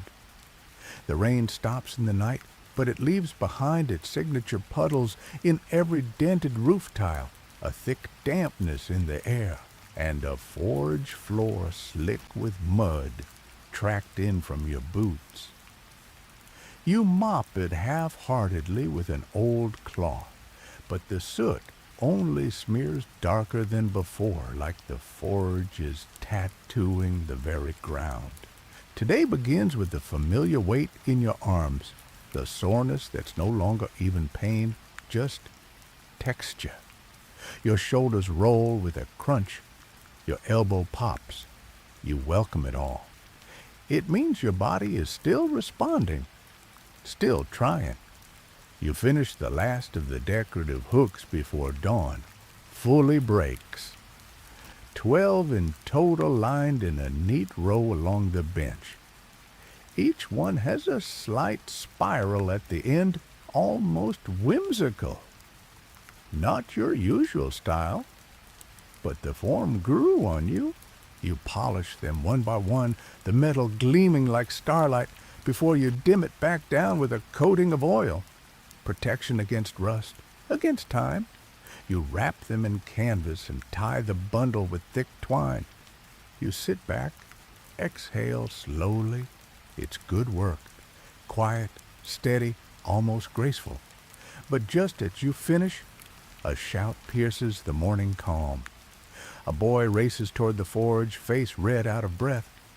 The miller's axle cracked, he yells. The wagon's stuck in the crossing, wheels bent bad. You're already moving, apron on, tools gathered, no questions. By the time you reach the mill, a small crowd has gathered. The cart's tilted awkwardly in the mud, one wheel fully off axle, sagging like a snapped limb. You kneel beside it and immediately see the issue, a split right through the iron band and a sheared pin. The wheel was overloaded. Again. You warned them last time. You say nothing. You just get to work. You send the boy back for your brazier. You can't move this axle. The forge must come to it. When it arrives, you set it up in the mud. The rain has made everything 10 times harder. Damp wood, slippery tools, a breeze that refuses to cooperate with your fire. Still, the brazier catches. You work fast, the heat, fighting the cold air in wild bursts. You reforge the band, reshape the pin, and hammer them into place with a rock for an anvil and your own patience as the clamp. It's not elegant, but it holds. When it's done, the cart is righted. The villagers cheer, the miller nods. You wipe your hands on your apron and walk away before anyone offers you leftover grain or another "we'll pay you later" speech. Back at the forge, your hands shake from the cold. You drink from your chipped cup hot water, nothing more. The tea the healer gave you sits unopened, the cloth still neatly tied. Maybe tonight you settle back into your rhythm, or try to, but the forge feels off balance, like it knows you were gone too long. You find comfort in small tasks, tool maintenance, nail sorting. You even clean the tongs, though they'll be black again within the hour. Historians still argue whether blacksmiths formed the heart of their village or stood at its edges, present but apart. You know how it feels. You're the center when something breaks, the fringe when it's fixed. Your life is a loop of emergencies, and yet you're never invited to the celebration afterward. You remember a harvest festival from years ago. Everyone was dancing in the square, laughing, eating, singing. You stood near the back, holding a blade you just sharpened in case someone needed it for carving. No one did. No one asked you to stay. So you didn't. You returned to the forge, sat by the coals, let the heat warm the parts of you the music couldn't reach. There's a strange kind of loneliness in being necessary. You're always around, but rarely seen. You finish the small jobs left for the day. A cracked ladle, ring a door latch that squeaks even when oiled. You handle each with care, even if no one notices. And then near dusk, a surprise. The healer returns. No work this time, just her standing in the doorway. She hands you a new bundle. Bread this time. Still warm. Felt like bacon, she says. You nod. You say thank you. Then with more courage than usual, "You've good timing. I just finished the hooks." You show her the one you kept a 13th made from leftover stock, with an extra curl in the tail and a slight heart at the tip. You didn't know why you made it. Until now. She smiles. That one's mine. You nod. She takes it gently, not like a tool, like a gift. For a moment, the forge feels lighter. Not the temperature, the weight. After she leaves, you sit on your bench, bread in hand, the forge humming at your back. You feel something unfamiliar, not pride, not satisfaction, something quieter, seen. The bread is still warm when you break it open. The crust crackles softly, steam curling out like it's exhaling after a long day. Inside, herbs, maybe thyme, and just a whisper of something sweet, fig or honey, or something you don't quite recognize. You take a bite, chew slowly. No one talks about how quiet a forge can be when it's not working. It's not silence exactly, more like a waiting. The coals rest, but they're never truly asleep. The tools hang still, but you feel them watching. You sit there a while, the half-eaten loaf in one hand, a mug of cooling water in the other. Outside, the night begins folding over the village like a worn blanket. You hear shutters closing, doors latching, a dog barking once, then giving up. You should be preparing for tomorrow's work, sharpening blades, measuring stock, but instead you stare at the spiral of soot climbing the forge wall. It looks almost intentional, like smoke practicing handwriting. Your fingers itch. You reach for your chalk. You draw a line on the bench, then another, then a curve. You don't think. You just move. It becomes a shape, not quite a pattern, not quite a picture. A hook, maybe, or a snake, or a river, or a thought. You lean back and stare. It's nothing. It's everything. It's the kind of thing you used to do as a child before the hammer grew heavier than your imagination, before the job became your shape. Your hands still remember how to make things that don't have to be made. You just forgot to ask them. You blink, then rub the chalk away. The moment passes, but not entirely. It leaves something behind. Later, while brushing down your workbench, you hear footsteps. Not fast, not panicked, just deliberate. You turn to see an older man at the door. Cloak damp with evening mist, eyes tired in a way that goes deeper than sleep. He introduces himself as a messenger, not for a person, but for a guild. From the city. He heard about your gate hooks. You nod slowly. He explains that a noble saw them, asked about the maker. The guild wants to know if you'd consider moving, establishing a forge near the manor district. Better coin, more commissions, assistance, a real roof.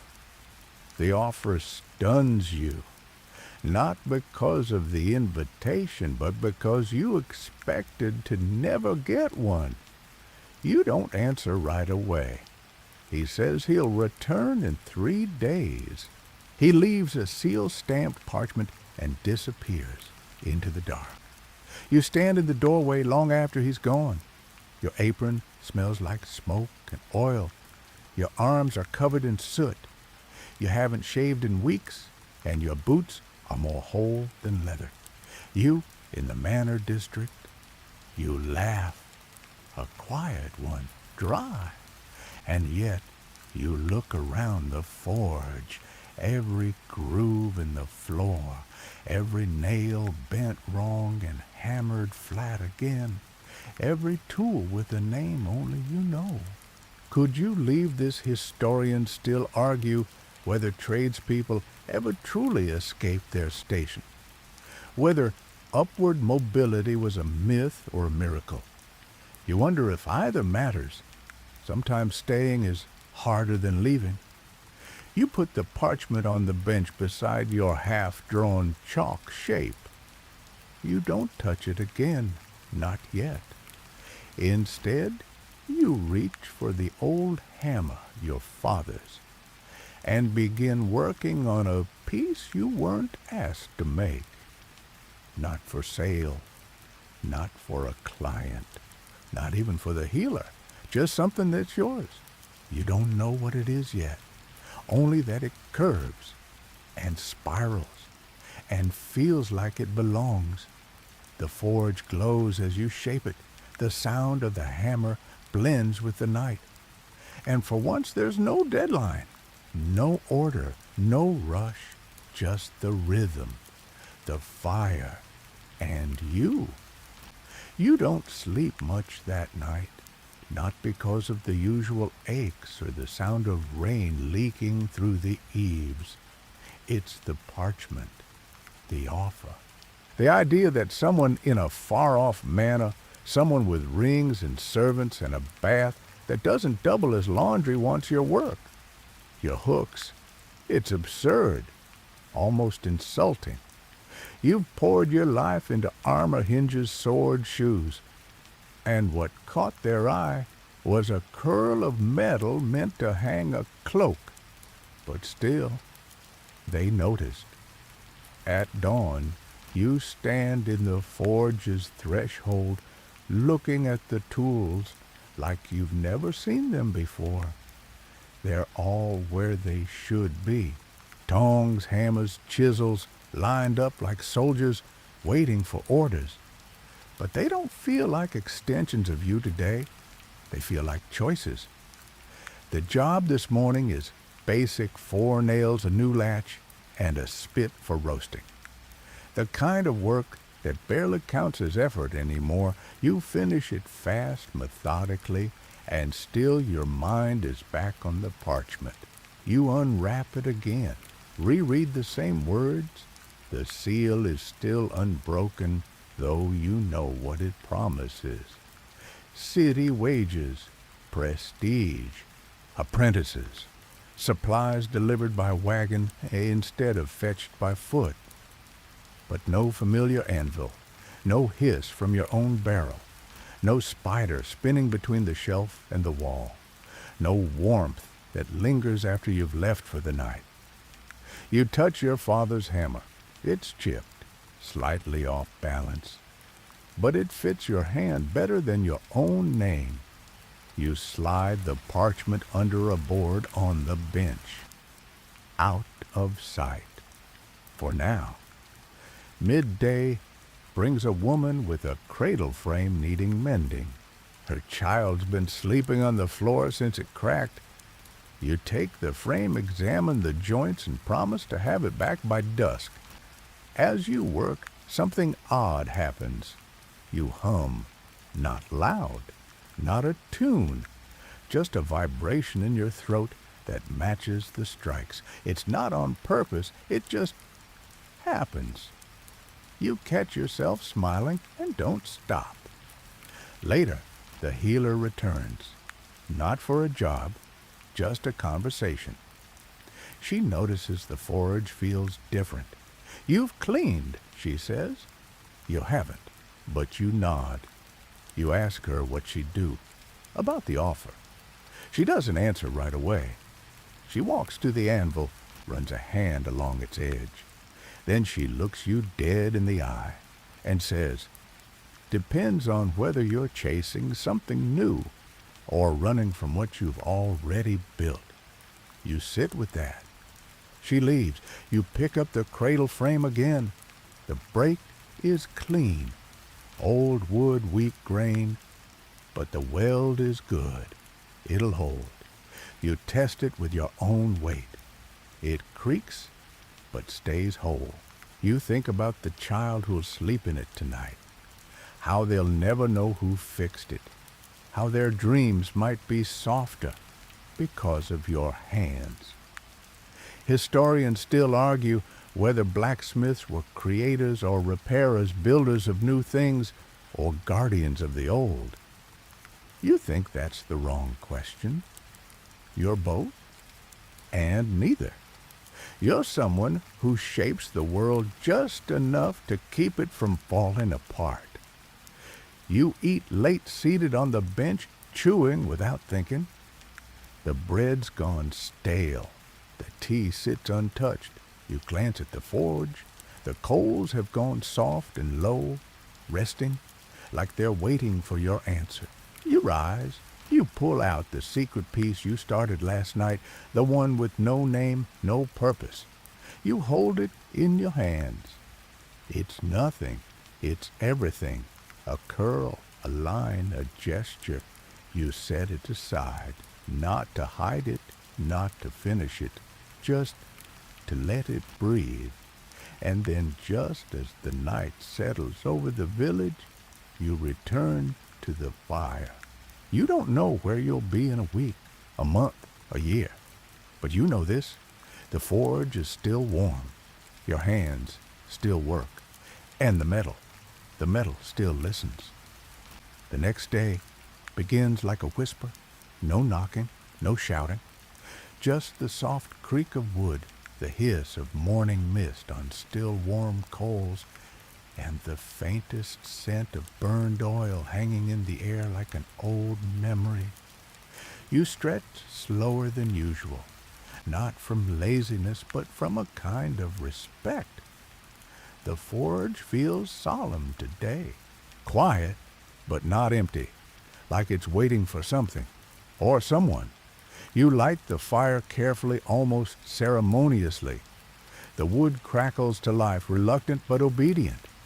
You coax the flame higher, feeding it like a priest tending a sacred flame, and maybe that's not far from the truth. Today's work is light only one commission, a bell, a small one to hang over a door. A merchant from the next village placed the order a week ago, saying he wanted something pleasant, not shrill, as if metal has opinions. But you understand. You always do. Bells are special. They're more than just a shape. A good bell sings. A great bell remembers. You choose your alloy carefully, a mix of scrap bronze copper from a broken kettle and a shaving of tin saved for something nice someday. This is that day. You melt the metal, swirling them like a story being stirred. The heat rises. The forge glows.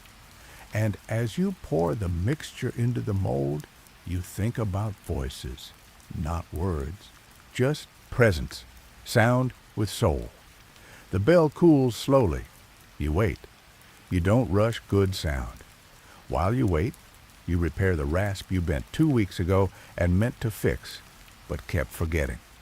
It's small, tedious work, but comforting, like trimming a bonsai tree made of violins. Then you check the hooks you made for the manna, still waiting to be picked up. You run your fingers along the curves, not to test them, but to remind yourself they're real, that someone wanted them, wanted you. That sealed parchment still waits under the bench. You haven't opened it yet, and now you're not sure if you ever will. Historians still argue whether craftspeople in your time believed in fate. Some say they were deeply religious, trusting divine plans. Others believe tradesfolk like you were practical, too busy shaping the world to wonder why it spins. You think it's both. You don't trust fate, but you do believe in signs. The way a hammer feels different when the strike is true. The way fire dances higher when you're focused. The way the bell sings just now as you lift it from the mold. The tone is pure, clean, bright, but not sharp. Perfect. You hold it in your hand, let it cool fully, and then tap it once with your fingernail. It rings out across the forge, across the yard, into the morning, like a chime of approval. Not loud, but certain. You don't smile. You just nod. The bell will go to the merchant. He'll hang it over a door. People will pass under it not knowing who made it. But some part of you will echo every time it rings. You like that. Around midday, the healer stops by again. She doesn't bring a job, or bread, or tea. She brings a question. Are you going to leave? She asks soft. You pause. I don't know, you say. She looks around at the walls, the coals, the soot, the bench. It wouldn't be wrong if you did, she adds. You've earned something easier. But then she smiles. Doesn't mean it's right. You nod. You don't answer. You don't need to. After she leaves, you return to your work. There's nothing pressing, but still you move. You sharpen the old shears, realign a punch tool, polish the bell just a little. The fire burns low now, but steady. You pull out a scrap piece of iron and start to bend it. No project in mind, no customer, just movement. You shape it into a spiral, let it twist once then again. Not tight, not rushed. It curls like a sleeping cat. You lay it next to the odd bronze piece you've been ignoring. And now there are two. No name, no purpose, just proof. That you can still make things no one asked for. That you're not only here to fix what breaks, but to create what might last. And in that moment, you feel the weight of everything you've made. Every nail, every blade, every hinge, everything someone else took for granted. You feel your father's hammer in your hand. You feel your own heartbeat in your chest. And you feel the forge's warmth humming behind you like an old friend leaning in close. Tomorrow, the guild man will return. You may open the parchment, you may not. But either way tonight, you've built something no one can take. Yourself. The messenger returns at sunrise, right on time, boots too clean, eyes too sharp. He carries himself like someone who's never had to bend over a forge, never had soot caked behind his ears, or burns where sleeves don't reach. He smells like citrus and travel. You don't offer him a seat. He doesn't ask. He simply nods at the bench where the sealed parchment still lies untouched since he left it. Well, he asks, any thoughts?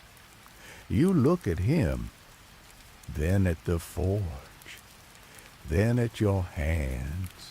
You've been thinking about it for days, and strangely, this is the first moment you realize you already decided.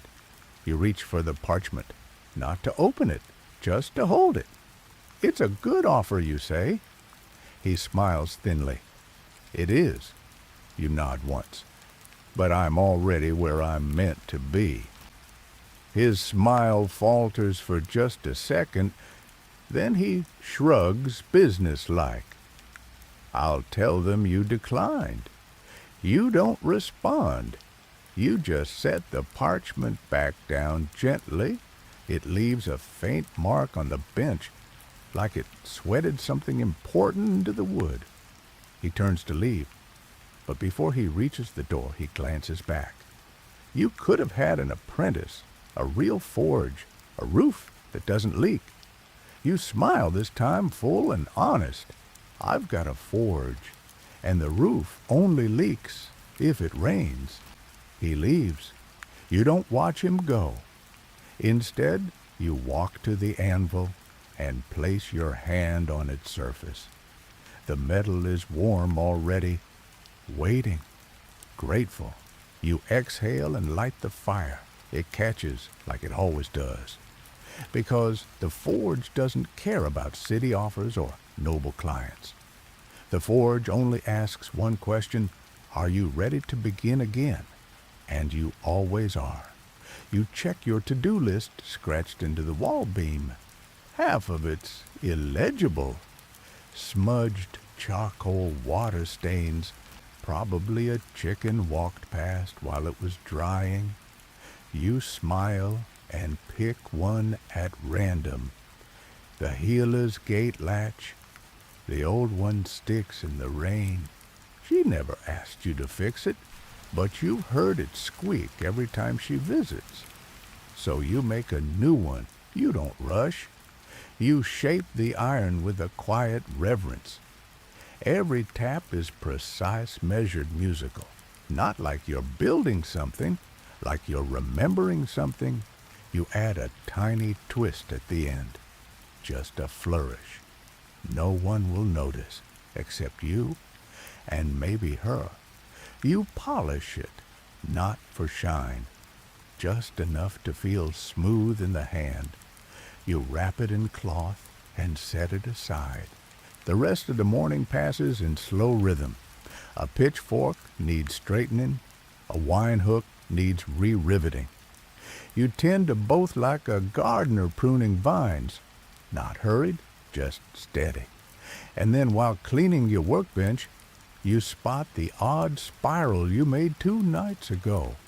It's still just a shape, but it draws your attention. You pick it up, roll it between your fingers. It feels like potential, so you add to it. You heat the end, stretch it longer, then curl it again in the opposite direction. It becomes a loop, then a kind of infinity symbol, then something like a fish hook, but not quite. By the time you set it down, it's something new, something only your hands could have made. You don't know what it's for, and you don't care.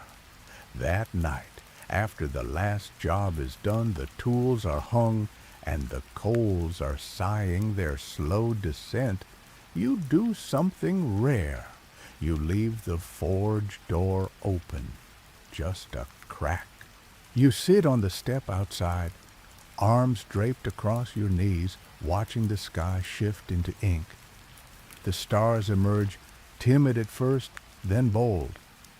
The kind of sky that reminds you how small you are and how big the work always felt. Historians still argue whether blacksmiths thought of themselves as craftsmen or caretakers, whether they knew how much of the world rested in their hands.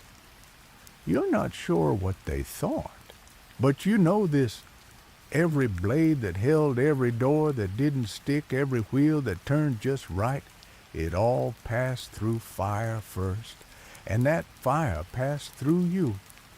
Tomorrow you'll build something else. Maybe another bell, maybe another spiral, maybe nothing for anyone but you. And that too will be enough, because you stayed, and the forge remembers. You rise the next morning before the sun, not because you must, but because your body is long past asking for permission. It's a rhythm now older than thought. Wake, stretch, check the forge. The fire's out. Good. You like relighting it. There's something reassuring about coaxing the heat back from its slumber, like asking the day to begin gently. You start with the bellows. They groan a bit. One of the side seams is starting to fray. You make a note to patch it later with whatever's lying around. You've gotten good at mending the tools that mend the world. The ember catches. The fire returns. Today's first task is a collar ring for the village's oxen, a heavy beast named Calder, who's more stubborn than smart. His current collar keeps popping off when he jerks left. The farmer blames the ox. You blame the collar. You hammer the iron, flat shape it into a loop, overlap the ends, and weld them shut. The iron resists at first thicker than usual, but eventually softens. The trick, as always, is heat and patience. You test it by twisting it in your hands. Solid. It'll hold. You set it aside just as the boy arrives. The baker's son again. He's older now. Not by much, but enough. Taller voice cracking like new timber. He watches you work, eyes full of questions he still doesn't ask. You toss him a chunk of kindling. Feed the fire, you say. He grins, obeys. You don't call him your apprentice, not yet. But he keeps coming back. That's enough for now. He sits quietly as you begin repairing a door hinge for the inn. The one everyone pretends isn't broken. You noticed it 3 weeks ago, how it sags just a hair too much when the door swings open. You shape a new pin, grind the edges smooth, and heat it until it glows. The boy leans in, squinting at the color. What's the right shade? He asks. You think. When it looks like sunrise but makes your eyes ache. You reply. He laughs. Not because it makes sense, but because he understands you're not joking. Historians still argue whether medieval blacksmiths were mentors or just machines with hands. Whether they passed down knowledge in words or silence. You know the truth. You pass it down one burn at a time.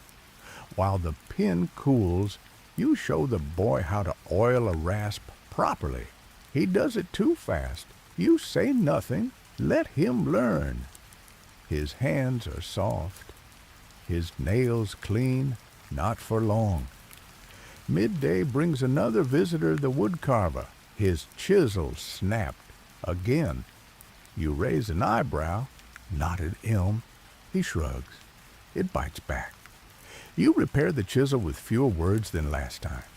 He watches in silence, then leaves behind a small token, a carved figurine. A bird. No explanation, just a nod. You add it to the windowsill beside the spiral and the tea. It looks like a little collection now. Things no one asked for. Things no one paid for. Things that make the forge feel like something more than smoke and steel. The boy asks if he can stay after sunset. You pretend to grumble, but you nod. He stays close, watches you make nails, simple, boring nails. Dozens of them. He marvels at how consistent they are. You let him try one. It's crooked, too long, head flared wrong. You keep it anyway. Add it to a wooden beam above the forge. You call it practice? He beams like he's been knighted. When the evening settles, he finally asks, do you ever get tired of it? You lean against the wall, the glow of the forge painting everything in shades of gold and red. Every day, you say. He blinks, but you keep doing it.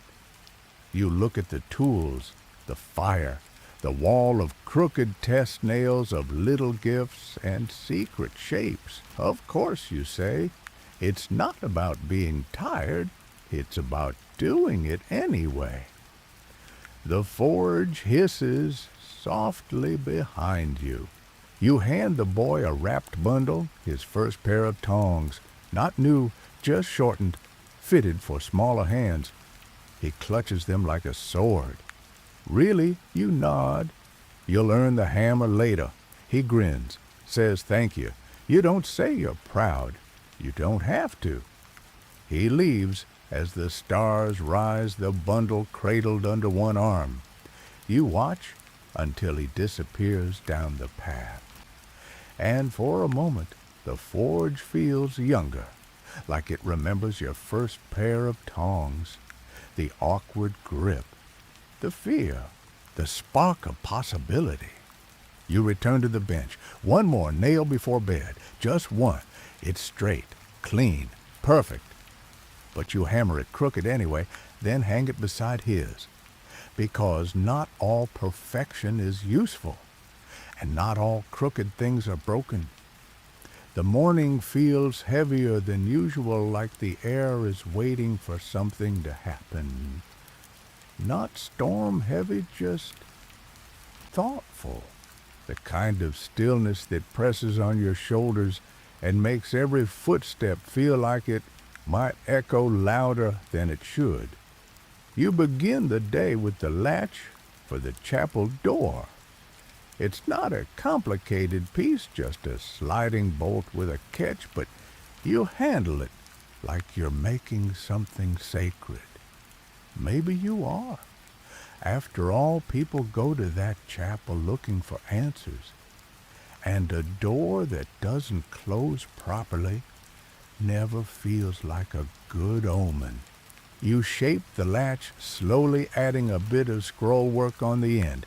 Nothing anyone asked for, nothing anyone will likely mention, but it makes the piece yours. You've started doing that more often. Tiny flares, little rebellions against being invisible. The apprentice shows up again. Early, you don't hide your surprise. He shrugs. I wanted to try again, he says, holding up yesterday's bent nail like a trophy. You let him. He misses the center of the anvil by a thumb's width, but the strike has more weight today, more certainty. You say nothing, but you hand him another rod. He grins. That's enough. While he hammers, you repair a cracked hinge from the granary. It's been sticking for months, but no one mentioned it until it really broke. That's how most jobs arrive at your door, quiet neglect until the snap. Like people you think. By mid-morning, someone else comes calling a traveler unfamiliar with clothes too clean for the road and a coin pouch that clinks like it's not his. He looks around your forge with a slight curl to his lip. Not disgust, something worse, detachment. Like he sees it all and registers none of it. I heard you work quick, he says. Need a set of shackles. Strong, quiet, custom size. Your mouth goes dry. You ask what they're for. You shouldn't, but you do. He shrugs. Trade business.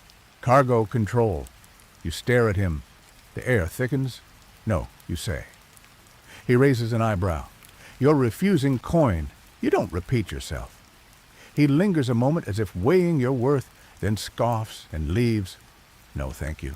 No anger, just dismissal. You watch him go. The apprentice looks at you like you just turned down a king's ransom. You sit for a while after that, longer than usual.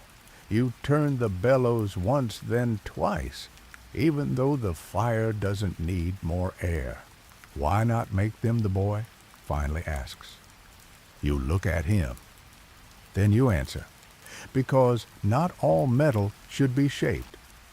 He doesn't ask again. Historians still argue whether blacksmiths had moral agency, whether they could choose what to build, or if need coin and feudal order dictated everything. Most documents suggest obedience. But then again, documents are written by those who benefit from obedience. You know better. A blacksmith shapes the world, and you decide what it becomes. You stand, shoulders stiffer than usual, but mind clearer. You take the bronze spiral off the shelf, the old one, the one you started without knowing why. Today, you finally do. You heat it carefully, hammer it flat, then recurve it. But now it becomes a clasp, a fastening, not for chains, but for something soft, maybe cloth or ribbon.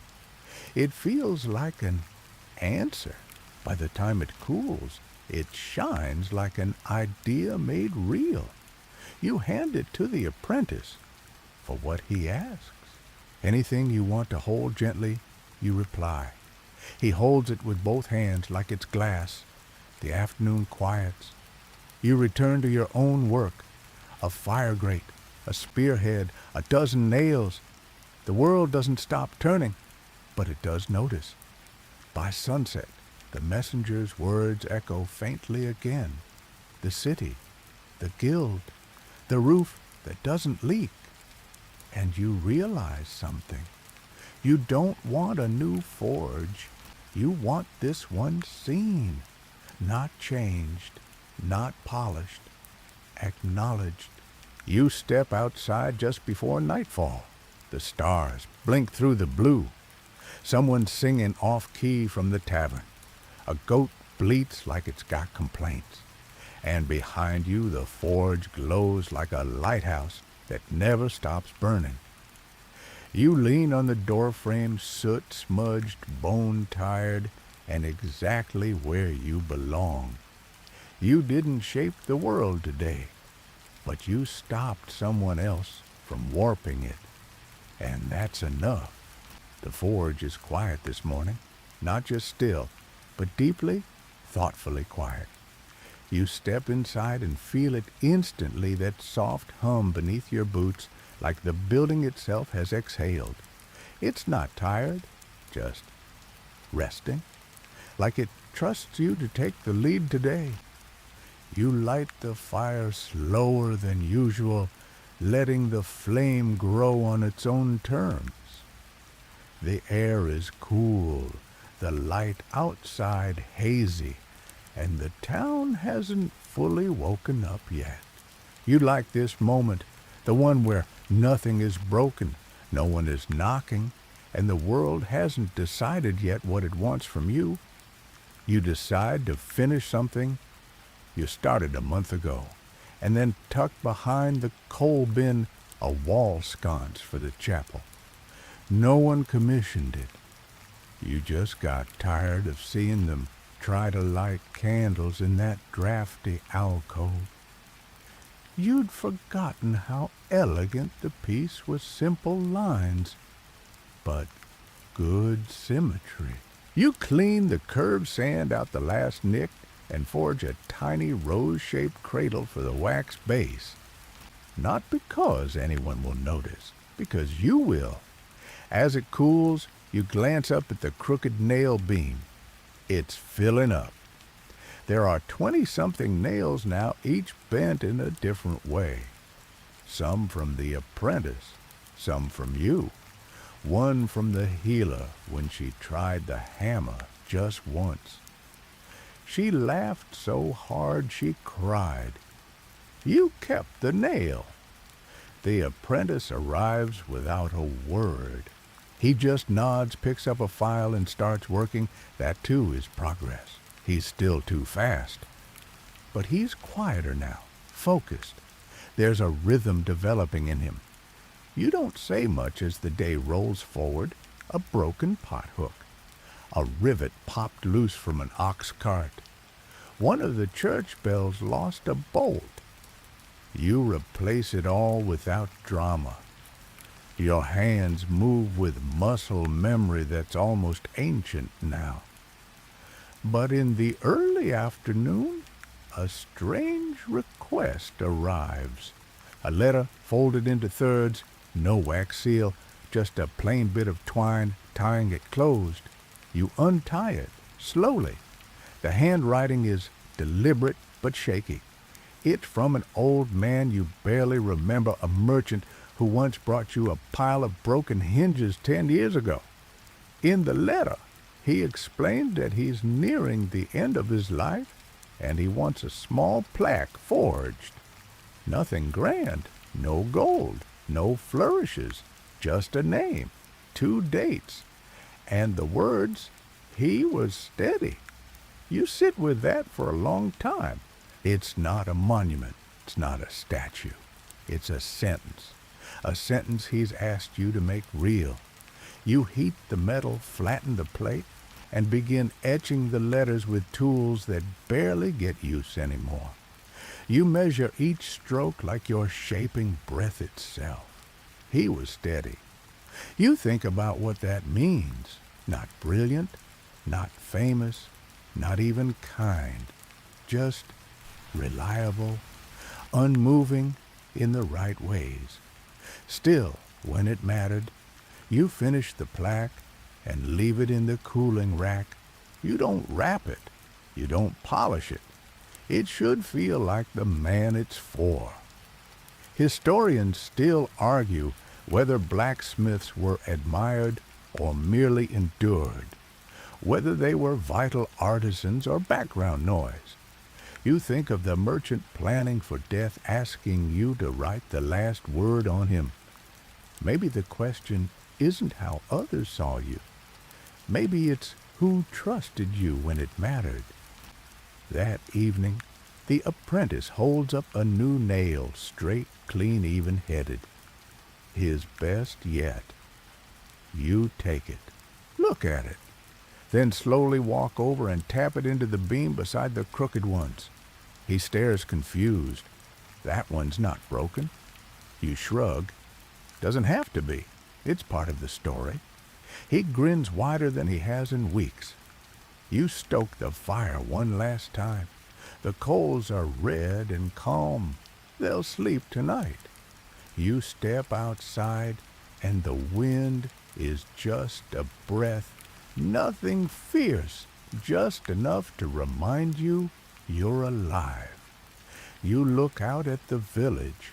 The latch you made on the chapel doesn't squeak anymore. The ox is pulling straight. The door at the tavern closes without complaint. You didn't make anything remarkable today, but you kept the world together.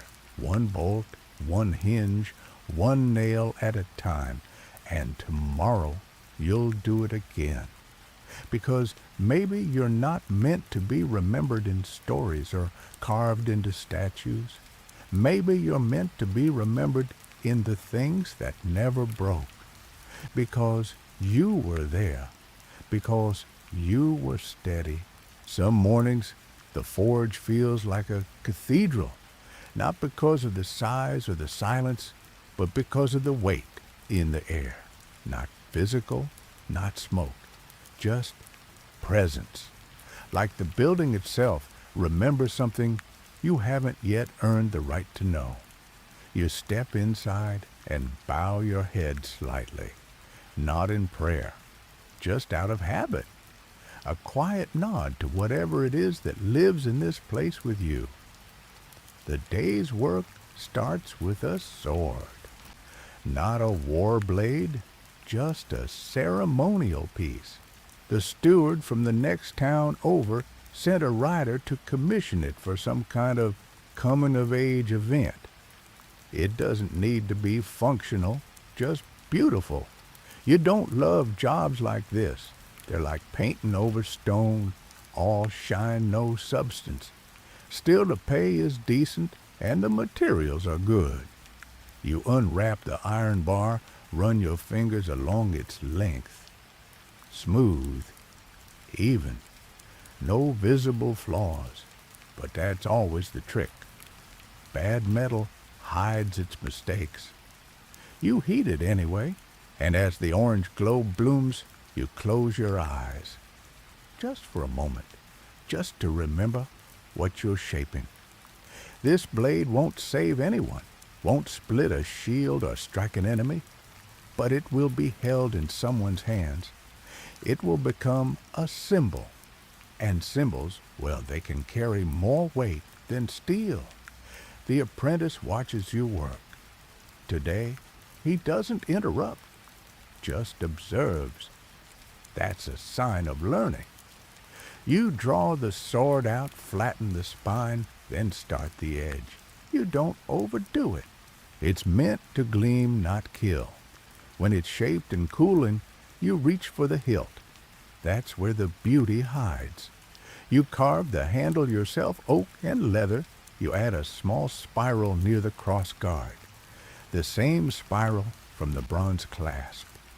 The same you've etched into a dozen unseen places. It's your mark now. Not official, not even recognizable to anyone else, but real. You let the blade rest. It needs to cool overnight. It'll be perfect by morning. As you hang up your tools, the apprentice approaches with a question tucked into his eyes. "Can I make something?" he asks, hesitant. You nod. "What?" He shrugs. "Don't know yet." You hand him a strip of leftover iron, then start with that. You watch him heat it awkwardly like someone trying to learn a language from a poem. He taps too hard too soon. But you say nothing. Let him find his rhythm. You walk outside while he works. The air is damp and sweet. The first wildflowers are blooming near the ditch. You never noticed how many colors they have. You've been staring at gray for so long it's strange to see things that aren't trying to be useful. You pick one, just one, a small white bloom. Tuck it behind your ear without thinking. Back in the forge, the apprentice is holding his iron strip now bent into the rough shape of a question mark. He frowns. "I messed it up." You take it from him. Examine the curve, the twist. It's not even, not symmetrical, not anything really, except interesting. You nod. "Keep it." He blinks. "What for reminding you say?" He doesn't ask what that means, but he smiles. Historians still argue whether blacksmiths saw their work as art or obligation, whether they crafted out of joy or survival. But you know every crooked blade, every perfect hinge, every nail that bent wrong, all of it meant something. Because you chose to shape it. That makes it matter, even when no one else sees. Even when it's a sword that won't be swung, even when it's a flower behind your ear that wilts by sunset. You sit outside as dusk falls, feet stretched, arms resting on your knees. The village is quiet again. One window glows in the tavern. A dog chases something imaginary near the granary. The forge glows behind you. The boy is still inside, reshaping his scrap again, a little more carefully this time. You look at the sky. The stars are slow to arrive tonight, but they do come, one by one, just like everything else you built. Not fast, not perfectly, but steadily.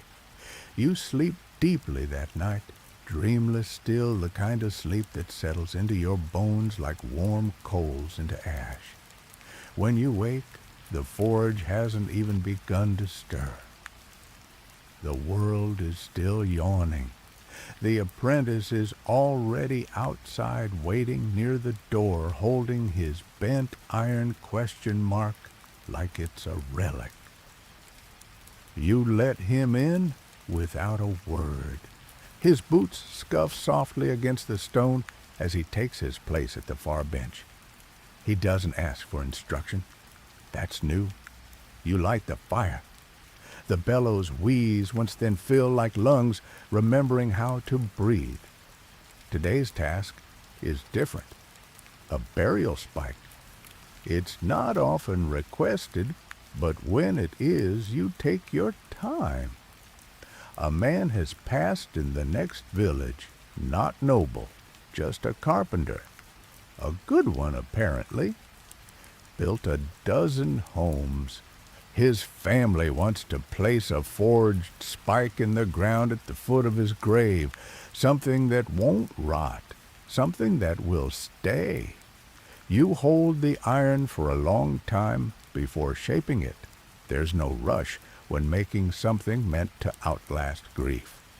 The metal resists at first thicker than you're used to, more stubborn.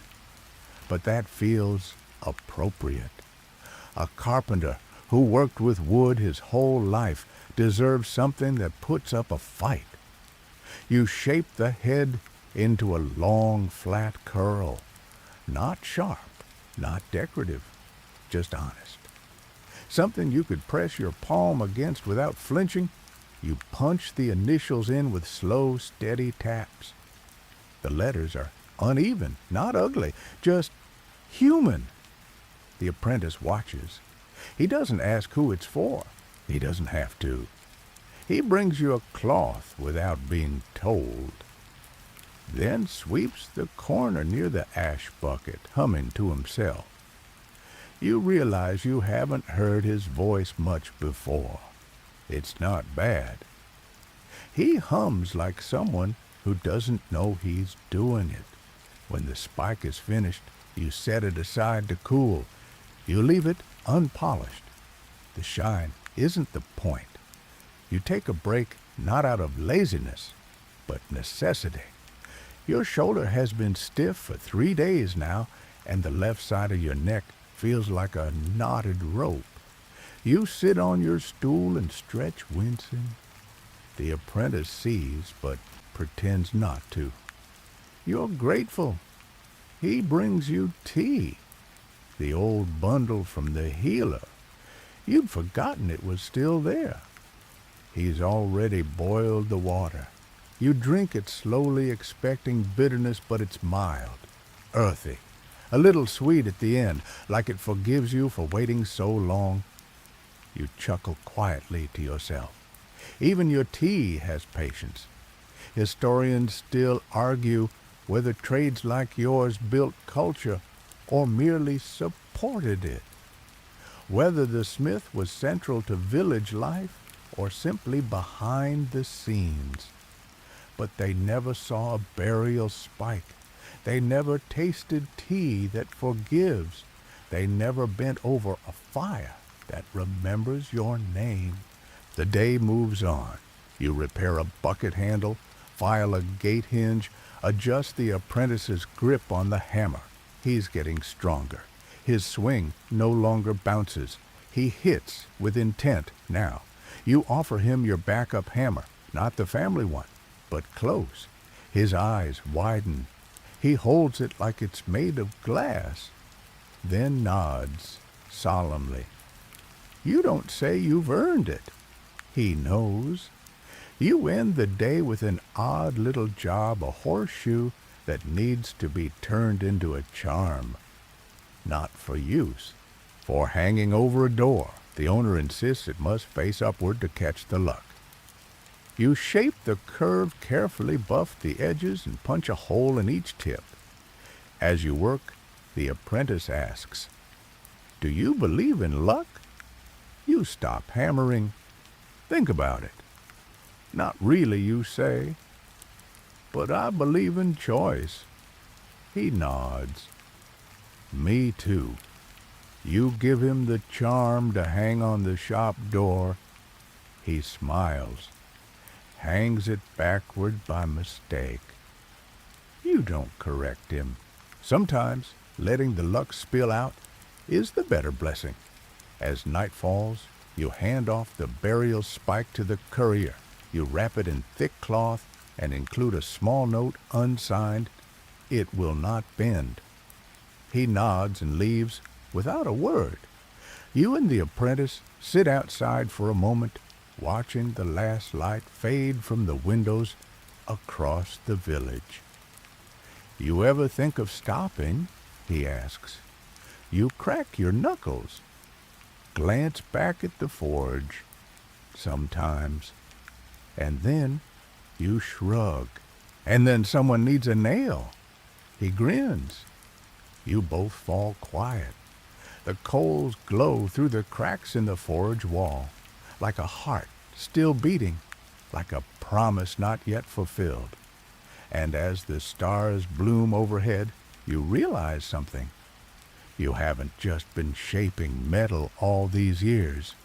You've been shaping steadiness, something that doesn't rust, doesn't rot, doesn't leave, something that will stay long after your name is forgotten. And tomorrow, you'll do it again, because someone somewhere will need another nail, and you'll be here, waiting. You wake to birdsong, a strange sound, almost suspicious in its cheerfulness. The forge doesn't sing like that. The forge hums, sighs, growls. But birds, they warble like they've never known what it feels like to carry a pail of iron filings uphill at dawn. Still, you let the sound fill the silence. It's good. Strange, but good. The apprentice is already sweeping when you arrive. The motion's automatic now, not just copying you owning it. You say nothing, but you grab the shovel and clear out the clinker from the fire bed. Your little unspoken rhythm. Today's job list is short but fussy. A brass lamp hinge, a cracked scythe socket, and an old weather vane that's decided it prefers pointing nowhere. You start with the vane. It belonged to the old herbalist's husband, long since passed. The vane's shaped like a crow, though now the tail's warped, and the neck leans like it's sighing into retirement. You straighten the frame with care, tapping soft enough to avoid cracking the aging brass. You add a slight bevel to the beak so it'll catch wind again. When you hold it up afterward, it spins slowly. You nod. That's enough. The apprentice works on nails today, his idea. He's lining them up on the bench like soldiers checking the heads for tilt the shanks for evenness. When one comes out crooked, he sets it aside. Doesn't toss it, doesn't complain. You recognize that silence. Mid-morning brings a woman you don't recognize. She has a walking stick, a long braid of silver hair, and a pair of boots that look older than the church steps. She carries a latch. No explanation. Just hands it over, nods once, and says, "It belonged to my mother." You take it. Don't ask questions. Some stories don't need telling. It's rusted bent in the middle like someone leaned on it too often. The hinge pin is frozen solid, and the curve of the catch has flattened with time. You heat it slow. Watch the rust blister and fall away. Beneath all that decay is good metal, stubborn, still strong. You rebuild the pin, reshape the curve, and oil the hinge until it whispers instead of squeals. You hand it back with both hands. She takes it with both of hers. She doesn't say thank you. She just nods again, a little deeper this time, and leaves. You feel that more than words. Historians still argue whether blacksmiths were considered essential or expendable. But you know better. No one thinks about the blacksmith until the lock sticks, the gate won't swing, the latch snaps off in the cold. And then you're not just important, you're the only one who can fix it. The boy finishes his nails and asks what's next. You give him the cracked scythe socket. It's not advanced, but it is annoying. Fiddly angles, thin edges. He grumbles at first, then forgets to grumble, then forgets he was ever frustrated. You watch him realize it fits. That's the moment. That's the hook. That's the moment you got caught all those years ago when a crooked hinge suddenly opened straight after you hit it just right. He's in it now, no way back. Later, you show him the broken hammer you've kept in the back. Shaft snapped, head chipped. Your father's second best. The one he swore never to throw out even after it bit his shin so hard he limped for 3 weeks. Want to fix it, you ask? His eyes light up. You let him. He replaces the shaft, files the burrs, wraps the grip in leather cord without being told. He does it slower than you would, and better than you did the first time. You say, "That was mine." He pauses. "You want it back?" You shake your head. "I gave it to the forge. The forge gave it to you. He holds it like a torch. Evening comes quickly after that. You finish the brass hinge, burnish the lamp fitting, and pour the last of the oil over the tools that need it most. Outside, the sky darkens in layers, peach, then purple, then that deep velvet blue that always feels like the forge's opposite. Cold where you are warm, quiet where you are steady. You and the boy sit by the door, feet kicked out, backs resting against the anvil stand. A breeze rattles the shutters. He speaks unprompted. Do you think people will remember this? You ask this. He gestures around. The work, the place, you. You lean your head back. Think for a long time. Not by name, you finally say, but every gate that doesn't creak, every nail that holds when the storm comes, every blade that doesn't snap when someone needs it to hold. Yeah, I think they will. He nods. That's enough. As the stars blink on, you feel the forge behind you cooling, not dying, just resting. Because tomorrow it will need you again, and you'll be here, steady as ever. You don't dream that night, or maybe you do, but the dreams are made of iron and ash, and the same rhythm your hands follow every day, so familiar they pass unnoticed. You wake before light, not because anything calls you, but because something inside says it's time. The forge is still cold when you arrive, but not for long. Your breath clouds in the morning chill as you stack the kindling with care. The apprentice isn't here yet. You don't mind. Everyone learns to wake with the fire eventually. You ignite the coals, pump the bellows slowly. The orange glow flickers, then settles, then begins to breathe. You sit and wait with it in silence. Today's job is unusual. You're repairing a weathered iron gate, not just any gate, but the one that leads to the oldest house in the village. The one that always seemed half abandoned. The one you thought no one lived in anymore. Turns out someone does. An old widow, quiet as moss, sent word through the healer. The gate's hinge had snapped, and now it drags like a reluctant ghost every time it opens. You carry your tools across town slung in a sack on your back. The gate is worse than you thought. Hinge snapped clean at the weld frame, sagging rust, chewing through the bottom rail like time itself. You set to work without knocking. She watches from the doorway and says nothing. You nod in her direction, then begin. The apprentice arrives midway out of breath and embarrassed. You don't scold him, just hand him the rasp. Together, you grind the rust down, reset the hinge pin, and cut a new brace for the lower corner. The boy hammers while you align the frame. The sound echoes against the stone walls like a heartbeat restored. When the gate swings freely again, the old woman approaches.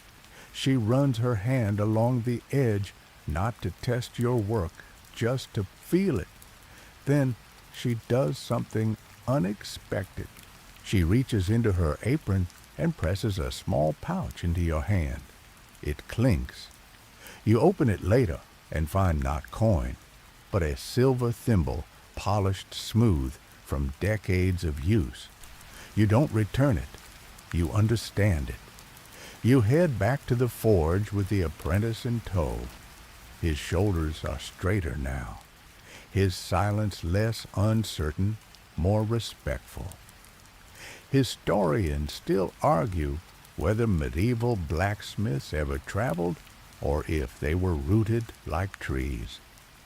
Most believe you never left your village. They're right, but also wrong. Because Walking through your own streets with purpose, carrying weight and fire in your hands, is travel. It's how you bring the center of the world with you wherever you stand. Back in the forge, you let the apprentice make a decision next job or practice. He chooses practice. You hand him a new bar. He shapes a hook. Too square. He tries again. Too thin. You nod. You don't fix it. He fixes it. Outside rain begins not hard, just a fine mist that coats everything in silver, the kind of rain that makes time slow down. Inside, you begin your own task, reforging a broken hinge from the inn's pantry door. The crack isn't deep, but it's old, the kind that's grown tired. You heat it, slowly brush away the soot, and press it back together. You don't just fix the hinge, you forgive it. That's what people never understand about this work. Forging isn't just force, it's grace. You give tired metal a second chance. The boy asks, why you don't mark your name on the things you make? You glance at him, smile faintly. I do. He frowns. Every curl you explain, every clean line. Every time it works and no one notices, that's my mark. He nods slowly. You see understanding take root. That night, as the forge cools and the rain continues to fall like a lullaby, you look at the shelf. The spiral is still there. So is the question mark scrap. The crooked nails, the carved bird. You place the silver thimble beside them, not a trophy, a thank you. You sit by the door with a wool blanket over your knees, staring at the glowing embers. The apprentice sits nearby, quiet. Do you think I'll ever be ready? He asks. You don't answer immediately. Then, that depends. On what? On whether you stay, you say. When no one's watching. When the work isn't glorious. When it's just you and the fire and a piece of metal that doesn't want to be anything. He nods. Then softly, I think I will. And you believe him. The forge dims, the village sleeps, and you steady, soot-streaked silent watch the rain fall until your eyes grow heavy. No songs, no fanfare, just the knowledge that today you held something broken and made it whole again. The next morning, the rain is gone, but the earth still remembers. Mud clings to your boots as you walk, thick and reluctant, like it's trying to keep you grounded a little longer. You like that. You don't trust ground that lets go too easily. The forge greets you with a low groan from the bellows, as if it too is stretching old limbs. The apprentice is already inside, sitting on the bench, turning one of his practice nails over in his hand like a talisman. You say nothing, just nod. He nods back. That's enough. Today is for hinges, lots of them. Someone's barn collapsed in the night, not from storm or sabotage, just age. Beams rot, nails wiggle, loose walls lean, and then one day gravity wins. They need new hinges for the rebuilt doors. 4 sets, big ones. Thick iron bands with long plates to hold against warping wood. You pull out your longest flat stock and mark the holes first. The apprentice asks why. Because it's easier to punch when the iron is cool, you say. After the forge, it remembers being liquid. It fights back. He doesn't get it yet, but he will. You heat the bars and start shaping the long arms of the hinges. The fire crackles with energy. Sparks fly into the dim rafters like little prophecies. You let the rhythm guide you, tap, pull, shift, strike. One hinge at a time, you coax the iron into submission. You don't rush. You don't need to. You're not making weapons. You're making doors work. Historians rarely mention hinges. They focus on battles, crowns, and treaties. But doors that open and close properly, they're what kept everything else working. The apprentice files the edges. You teach him how to test the hinge's swing by feel not sight. If it clicks, it's too tight. If it slides like silk, it's just right. He ruins the first one. You let him. The second is better. The third is his. By midday, sweat beads along your back, even in the cool air. Your apron is damp, and your fingers ache in a good way, the honest kind of ache. You take a break. Sit on the step. The apprentice joins you, holding a flask of water which he passes without a word. You drink. The metal of the flask tastes like yesterday's tea. You don't mind. Across the lane, a child runs by chasing a hoop made from a barrel ring. You remember making one just like it last year. The child doesn't remember. That's how it should be. You've made dozens of toys, none for your own amusement.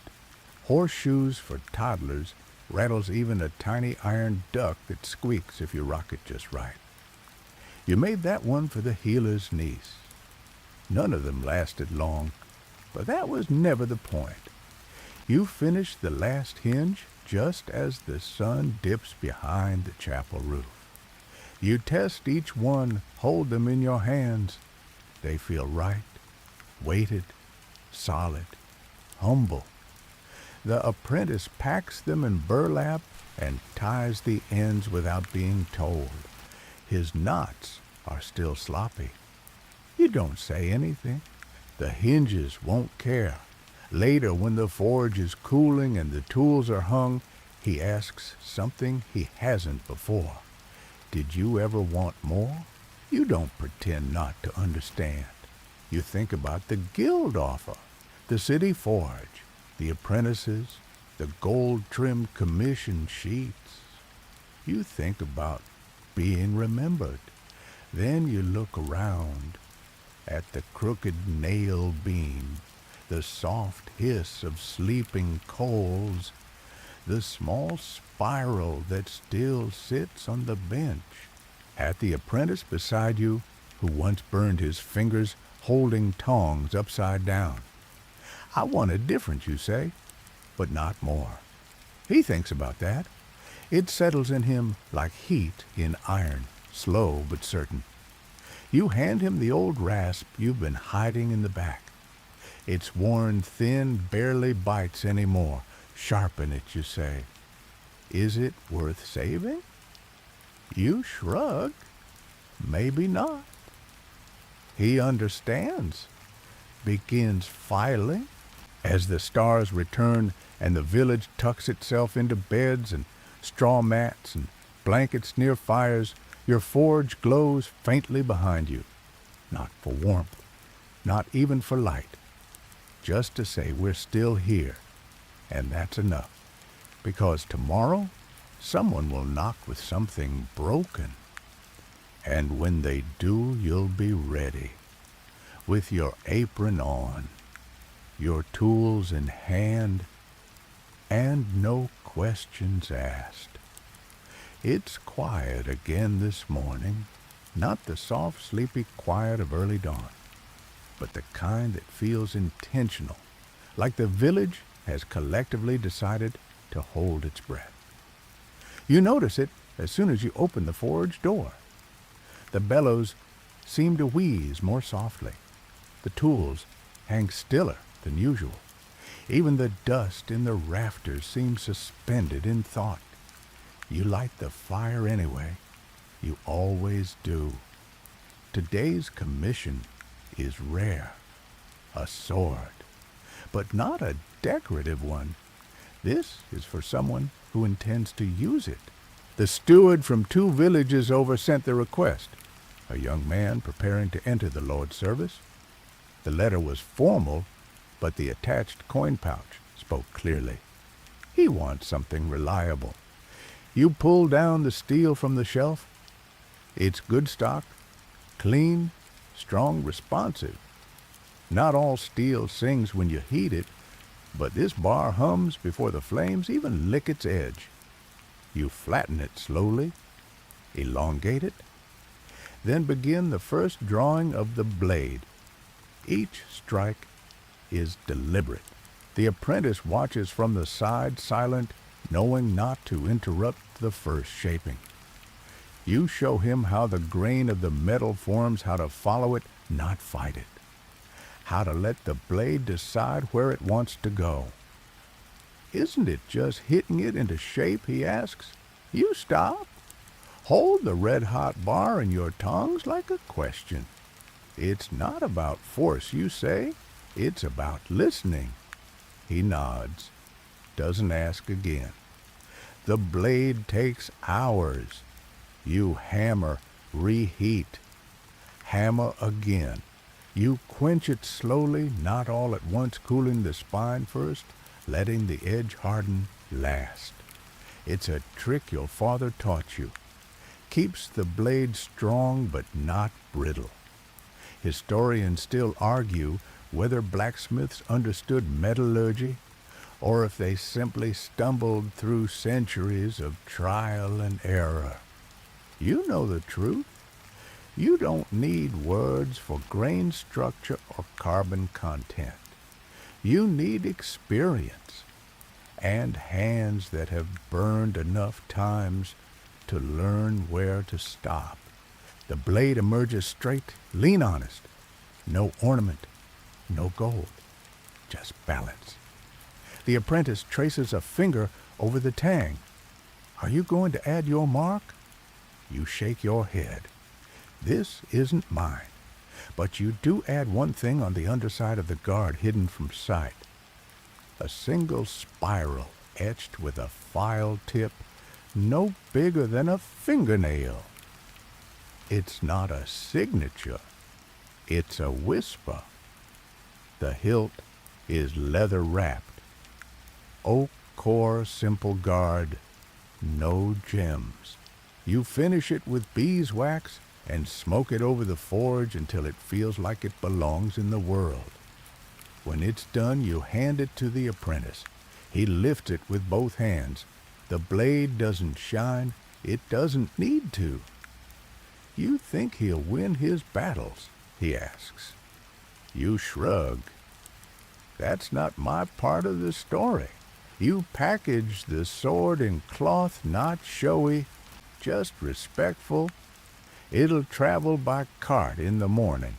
Later, as the forge cools, the apprentice returns to a project he's been hiding in a corner, a dagger, small and stubby, but promising. His first solo blade. He shows it to you shyly. It's ugly, uneven, heavy in the wrong places, but it holds. You nod. What's it for? He shrugs. I just wanted to see if I could. You smile. That's how it starts. You help him polish it, not to shine it, but to show him how the lines flow, where the edge could be truer, where the curve can serve, not just look pretty. You resist the urge to fix it. That's the hardest part. As night falls, the village is still. The chapel bell rings, once faint in the distance. Someone coughs. A door creaks, life in its quietest form. You sit by the open door legs, stretched out hands, stained black wrists, sore. The apprentice sits beside you, dagger in his lap, staring at it like it's a puzzle with no solution. You'll make another, you say. He nods. Yeah. You close your eyes. Let the weight of the day settle in your bones. Today, you made a sword that might change someone's life. And a boy made a dagger that might change his own. Neither was perfect, but both were necessary, and when the embers behind you finally dim into silence, you whisper a quiet truth that no one hears. But the forge I did enough, and the forge agrees. It's colder than usual this morning, not the kind of cold that bites, but the kind that lingers in your fingertips, reminds you how thin the line is between comfort and ache. You rub your palms together as you coax the fire back to life. The forge groans a little as it wakes, like you do on slow mornings. The apprentice is late. You don't mind. He's earned a morning of sleep. You start the first job alone a key. Not for a door, but for a chest? A traveling merchant brought it in yesterday, bronze ornate old. The chest belonged to his grandmother, he said, locked for decades. You hold the original key fragment in your hand now, snapped at the bit, worn at the bowl. The teeth are barely there. You study it carefully like a code, because that's what a key is, really, a conversation between metal and mystery. You sketch out the new pattern on scrap, then shape the bit, carefully, slowly. One misfiled tooth, and the whole thing is just decoration. When it's done, you test it in a mock lock. It fits. No click yet, but it fits. That's halfway to trust. The apprentice arrives as you polish the bow. He's holding bread in one hand and something wrapped in linen in the other. Made this, he says shy. It's a hook, a wall hook, twisted into a double spiral at the end. Uneven, but charming. You turn it over in your hands. Nice curl, you say. He glows. You mount it on the wall right then beside the others, the bird carving, the thimble, the crooked nails. The forge's memory shelf. He watches you do it, doesn't say anything, just smiles into his tea. The merchant returns at noon. You hand him the key. No promises, just possibility. He thanks you. Not with coin, but with something rarer. He takes the key, presses it to his chest, and says, I've waited 30 years to know what's inside. Then he walks away. You never learn what was in that chest, and you don't need to. You gave him access. That was your part. The rest belongs to him. Historians still argue whether blacksmiths shaped history or merely watched it pass by, but you unlock history, one hinge, one sword, one key at a time, and sometimes you do it for people who don't even know they were locked shut. In the afternoon, the healer stops by not for repairs, but to leave something, a small bundle of dried lavender and pine needles. She places it on the edge of the anvil like an offering, for the smell, she says, just in case the forge gets lonely. You thank her with your eyes. The apprentice asks if the forge can get lonely. You pause. Think about it. Only if no one listens to it, you say. He nods like that makes sense. You're not sure it does, but it feels true. You spend the rest of the day on hinges again. Always hinges, always the quiet heroes. You teach the apprentice how to punch clean holes. He hits too hard, then too soft, then just right. By evening, the sky turns a pink you've never seen before. The forge light bounces off the walls like it's dancing. You hand the apprentice a new file, his own. It's not fancy, but it's his, for what he asks. Everything you reply. You sit in the doorway again as the stars come out. He joins you clutching his file, like a promise. Across the village, someone sings.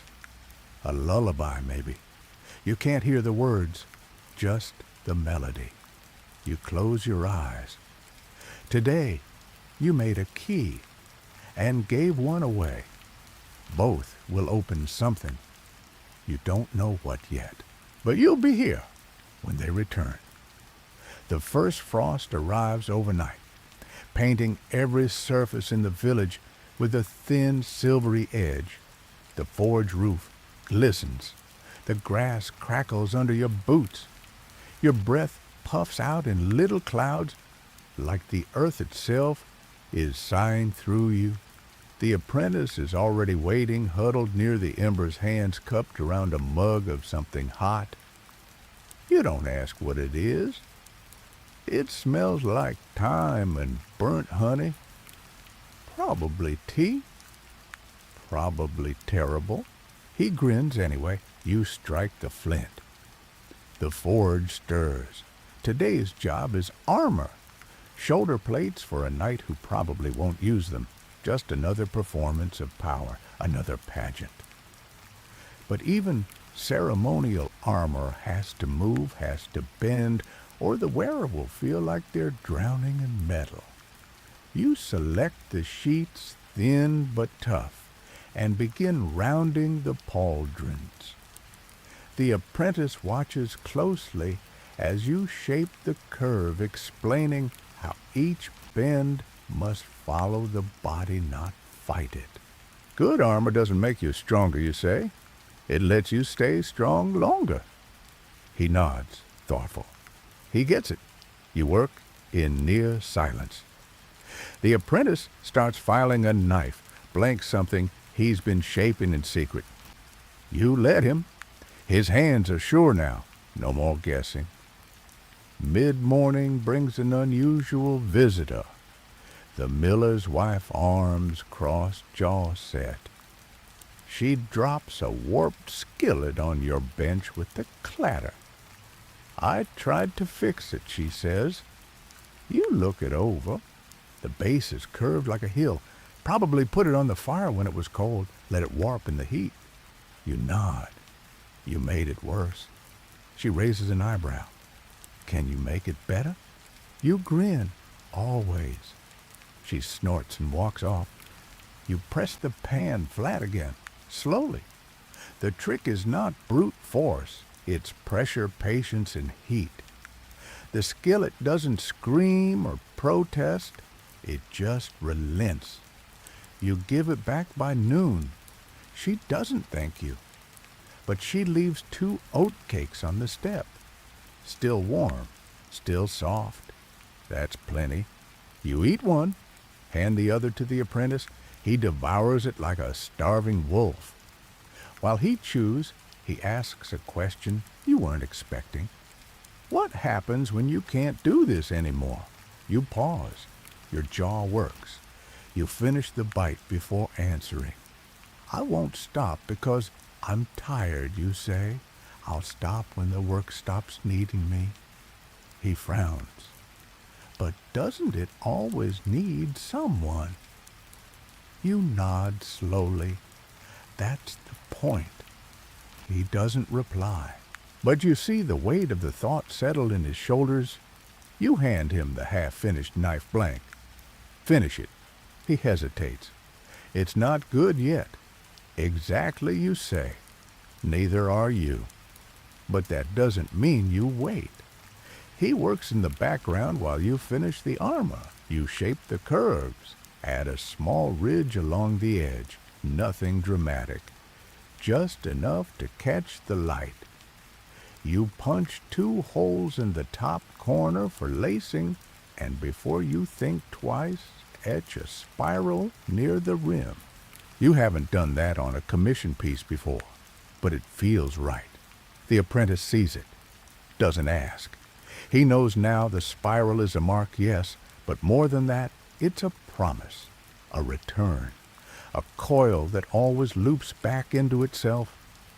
That evening, a storm rolls in low clouds, heavy wind, the kind that makes shutters complain and dogs hide under carts. You secure the forge doors, dampen the coals. everything breathes a little deeper when the wind howls. The apprentice stays late. Together you sort the scrap pile. You find an old clamp you'd forgotten. He finds a broken hinge and asks if it can be fixed. You say no, but hand it to him anyway. You'll learn more trying to fix what can't be saved, you say. He nods like that makes sense. The forge flickers in the dark, casting long shadows across the wall-curved blades, crooked nails, long forgotten tongs. All of it whispering memory. You glance at the memory shelf again. The spiral, the thimble, the question mark. The bird, the charm hook, and now the knife blank. Still rough, still unfinished. Like you. The boy looks up at you, eyes wide in the firelight. Do you think I'll be ready? You shrug. Maybe not, but I'll do it anyway. You smile, you already are. Outside the storm deepens. Inside the forge holds its ground. Because that's what it was built for. And so were you. The storm passes in the night, but it leaves its fingerprints behind. Branches litter the roads. A shutter dangles from the inn's second floor. Mud creeps like spilled paint across the village paths. And your forge still standing. Damp around the edges, but undaunted. Just the way you like it. You arrive before the apprentice as usual. You like the quiet before the rhythm begins. You check the tools, wipe the anvil, nudge a coal back into place with your toe. The wind knocked a few things over in the night. One of the hooks on the memory shelf, the bird carving, has fallen behind the bench. You retrieve it, gently dust it off, and place it back. It's chipped now, just slightly. You leave it that way. Not all scars need fixing. The apprentice arrives red-faced and breathless, apologizing for oversleeping. You wave it off. He's already proven himself a dozen times. No one here keeps score not like that. Today's work is humble nails, hinges, and a strange job from the tavern reinforcing the iron rings around the ale barrels. One burst during the storm soaked a third of the cellar. You shape the rings methodically. Heat, bend, check the curve, rivet. Again. The apprentice does the filing. He's good at it now. He hums while he works. Mid-morning brings the healer, not for tea, not for talk. She sets a small cloth-wrapped bundle on your bench. Don't open it until nightfall, she says. You nod. She stays a moment longer than usual, fingers trailing along the wall. Then she leaves without another word. You tuck the bundle behind your tools. The rest of the day passes in rhythm. You fix a broken blade from the butcher's cleaver. You patch a dented oil lamp base. You quench a new set of hinges in brine instead of oil, just to see if it makes a difference. You'll never tell anyone, but you like experimenting, even after all this time. The forge never stops teaching if you're quiet enough to hear it. The apprentice asks if he can try making a hinge. You let him. His first version is a mess, warped and uneven. The second is better. The third clicks into place like it's always been waiting to exist. You don't say, well done. You just take it off the anvil and install it on your own tool chest. He sees. He understands. Near sundown, the storm clouds return not as thunderheads, but soft shadows, long stretches of gray. The kind of evening where the world feels folded in on itself, waiting. You remember the bundle. You unwrap it slowly. Inside a worn strip of linen embroidered with a spiral at the corner. nothing else. At first you're not sure what it means. Then you look closer. The spiral isn't embroidered in thread, it's hair, braided dark and old. You know whose it is. You close your hand over it gently. It's not a gift. It's a message, a thank you, a goodbye, a memory. You wrap it again carefully, then place it on the shelf, right between the crooked nail and the silver thimble. The apprentice asks what it is. You don't answer. He doesn't ask again. Historians still argue whether blacksmiths ever saw what they created as legacy, whether they knew their blades, their bells, their hinges would outlive them. You know the truth. You knew it the day someone handed you your first hammer, the day you struck your first piece of glowing iron and heard it sing. You don't need a plaque or a statue. You have a shelf. You have a flame. You have a boy learning to strike iron true. That's all the legacy you need. As night deepens, you sit beside the forge, letting the coals fade slowly. No rush, no urgency.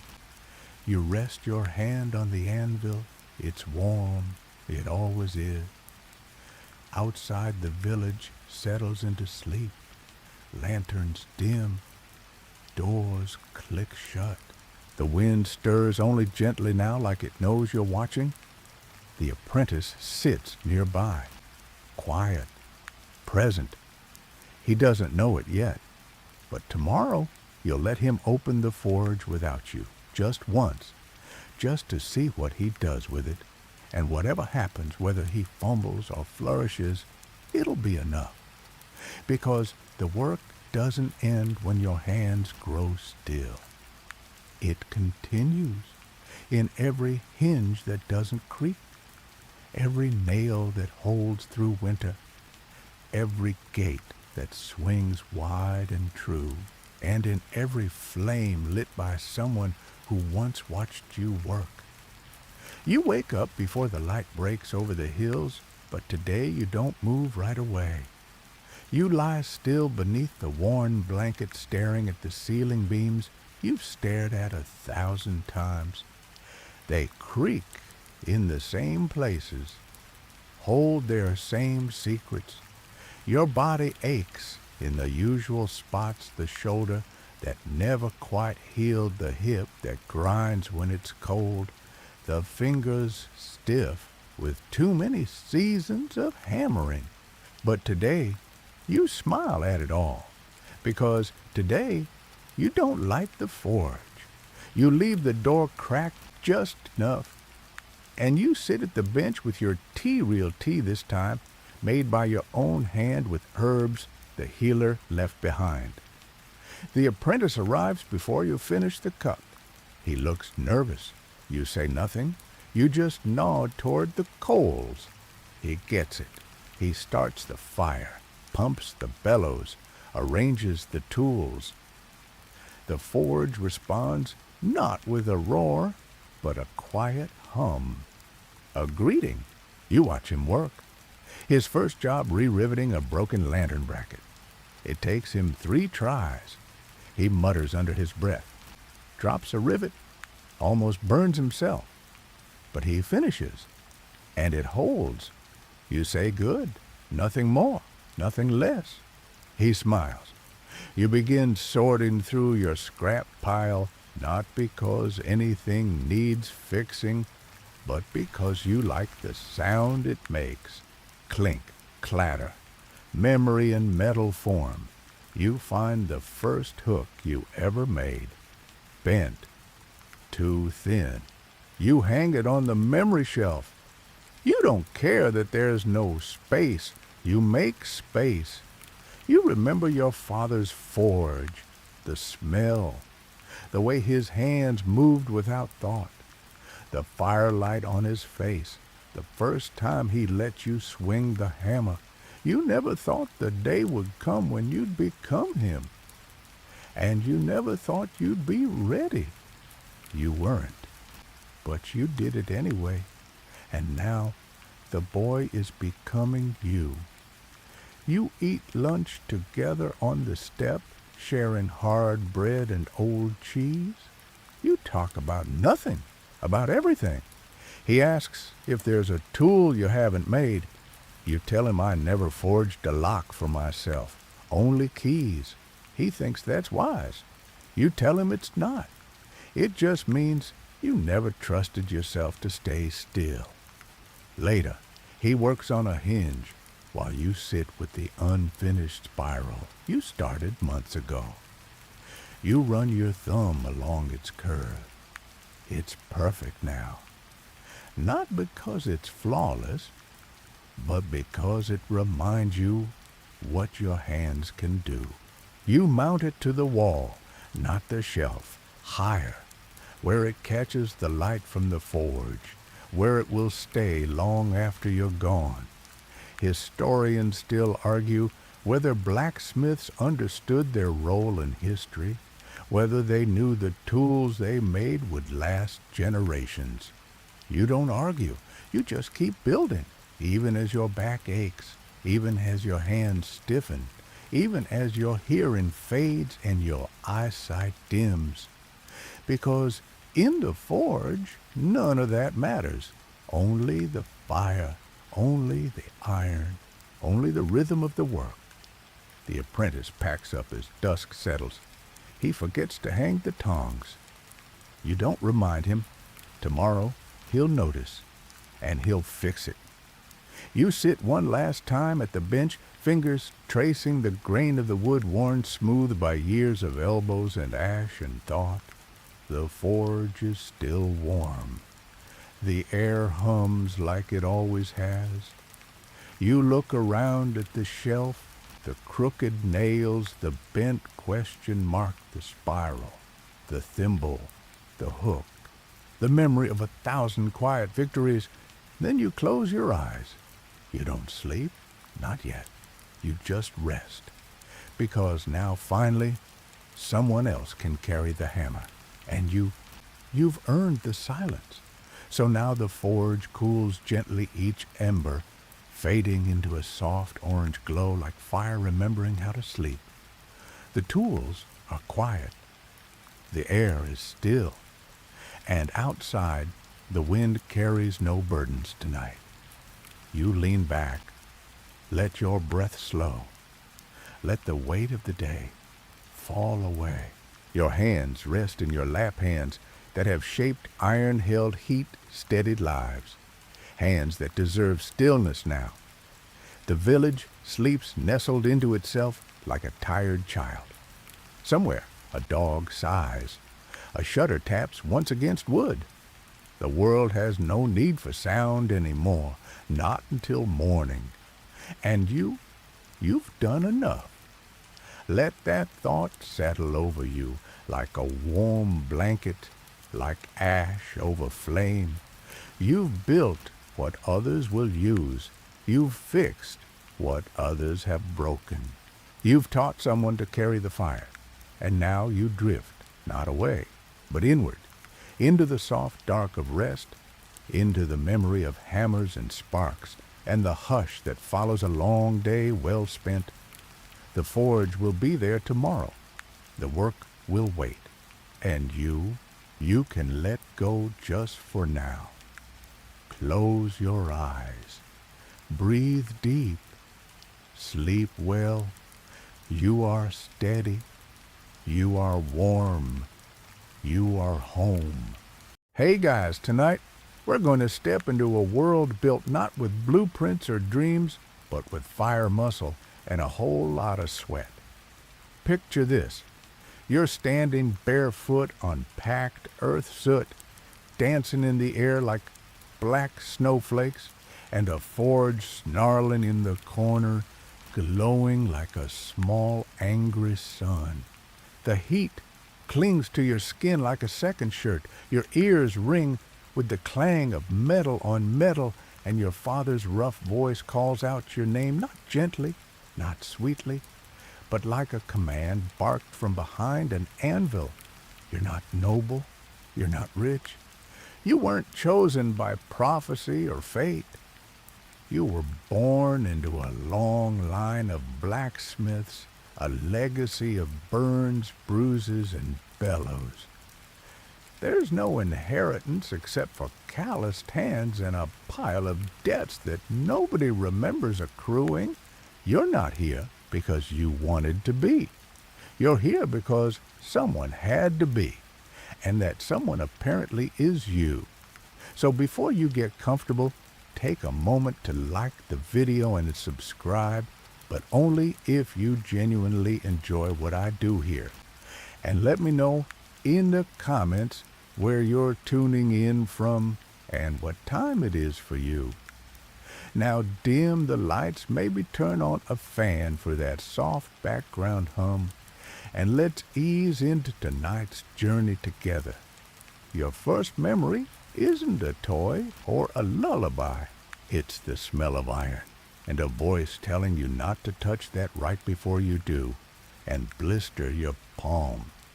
Welcome to the family business. Childhood passes quickly when the forge becomes your playground. Other children learn letters. You learn that the hammer has a rhythm and the anvil has a temper. You're still small, but already you're carrying buckets that slosh and smoke.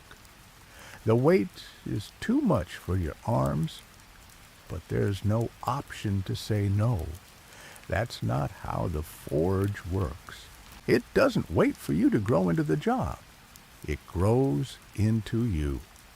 By the age of 8, your hands are stained, your lungs already flirting with permanent damage, and your knuckles know the difference between hot iron and iron that's about to be hot, because one leaves a scar and the other just stings. The house is next to the forge. You hear it breathing at night like an animal that never fully sleeps. It groans when the wind shifts.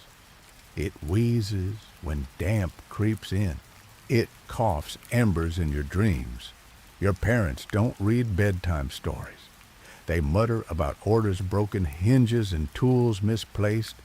Your first lesson isn't about shaping metal. It's about shaping yourself.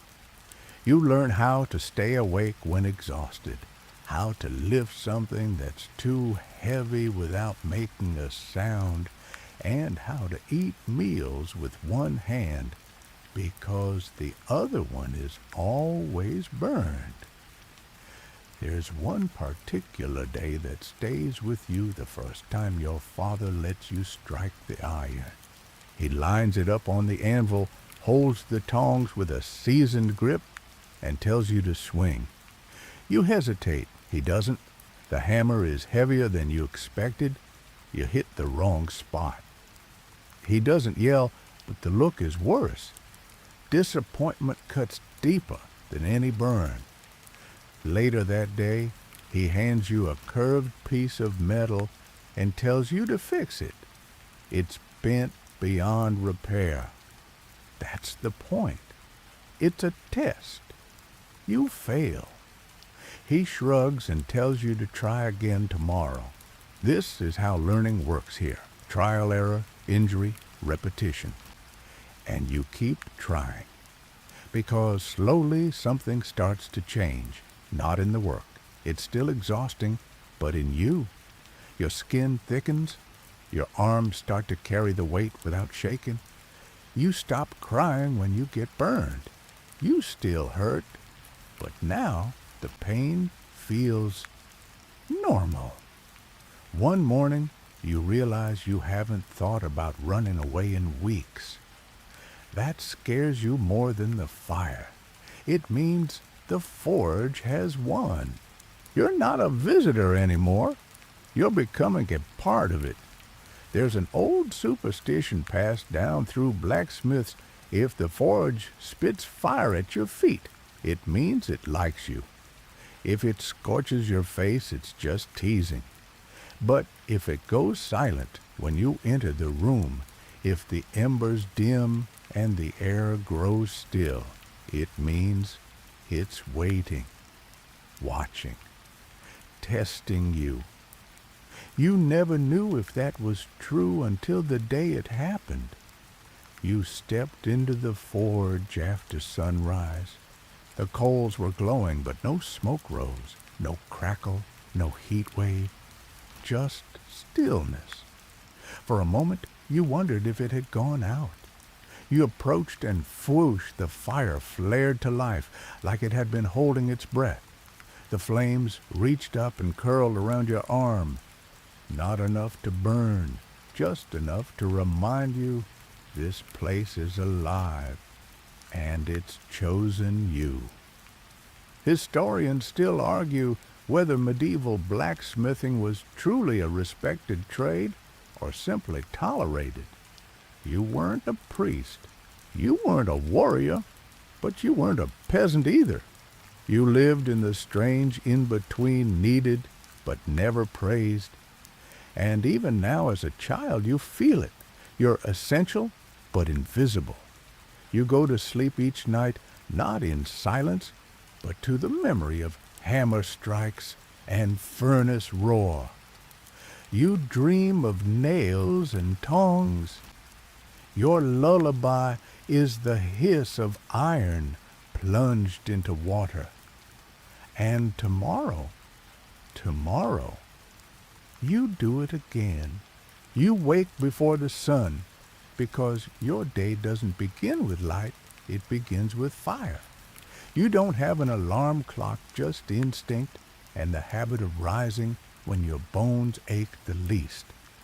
The embers are already waiting, like loyal dogs curled up in the forge's belly, still warm from yesterday's labors. You don't speak as you move. Words aren't needed. Your feet know the way.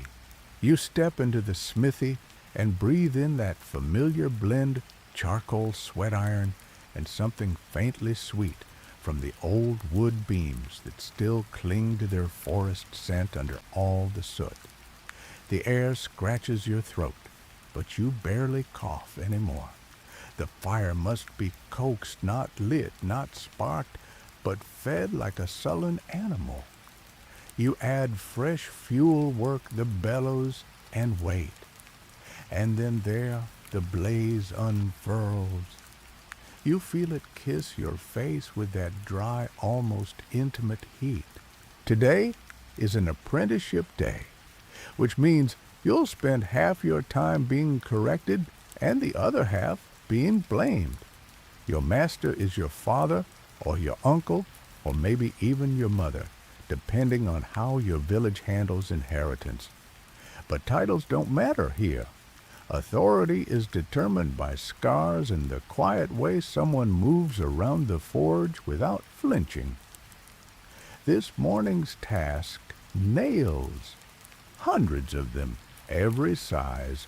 Horseshoe nails, timber nails, armor rivets.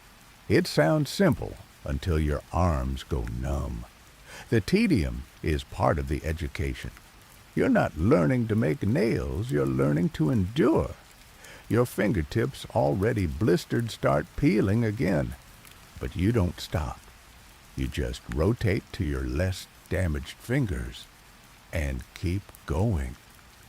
The smell of cooked skin mixes with the metallic tang of iron, and somewhere between the sixth and seventh dozen, you stop noticing. There's an old joke among blacksmiths. What's the easiest part of the job? Answer the moment you die. Midway through the morning, a villager arrives clutching a mangled hinge like it's a wounded bird. He says it came off the barn door. You know the barn, you know the door. You know it broke because someone leaned against it during a drunken argument last night. But he says it's urgent, and you nod, because in this job, everyone else's emergency becomes your responsibility. You file down the jagged edge, flatten the twist heat, the metal reshape it, and cool it. all while your stomach growls and the back of your neck starts to blister under the forge's radiating heat. There's something poetic about how much you give to objects no one will thank you for. But poetry doesn't pay. Bread does. Lunch comes late. Bread hard as a roofing shingle. A bit of cheese that may have been cheese last week. And water warm, metallic, always slightly smoky, no matter how clean the cup. You eat standing up because sitting makes it harder to get moving again. Your legs lock if you rest too long. One of your older cousins joins you at the bench, chewing slowly and watching the coals like they might do something unexpected. You joke about how they never do. He grunts a laugh. You both know that's not true.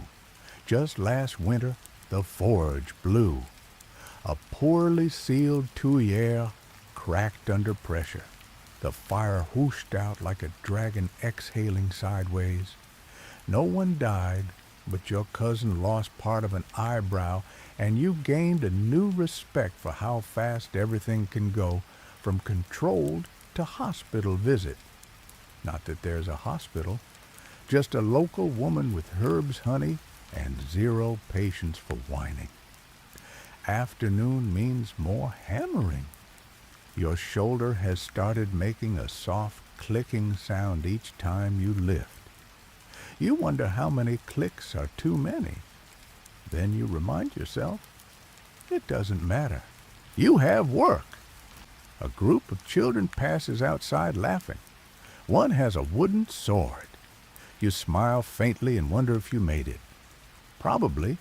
Your mark is on the hilt, a tiny scratch shaped like a bird hidden where only you'd look. You do that sometimes, not for pride, just so you know something of you went out into the world. Historians still argue whether medieval apprenticeships offered any real mobility. Most claim the system was rigid. Others say skilled workers like blacksmiths were exceptions, able to travel, set up shops, even gain status. But in your world, travel means abandoning the forge your family has held for generations. And status, that's something the church or the crown cares about. You care about nails. There's a brief lull before dusk. You take a moment to oil the tools, sort the tongs by shape, and wear and wipe the anvil with an old rag more whole than cloth. The forge quiets, but doesn't sleep. It's like a tired elder resting, but always listening. Your father or whoever guides your training hands you a worn, leather-bound notebook. Inside are sketches, diagrams, notes written in barely legible ink. It's the family's smithing book, passed down stained with sweat and maybe blood. Some of the drawings don't make sense yet.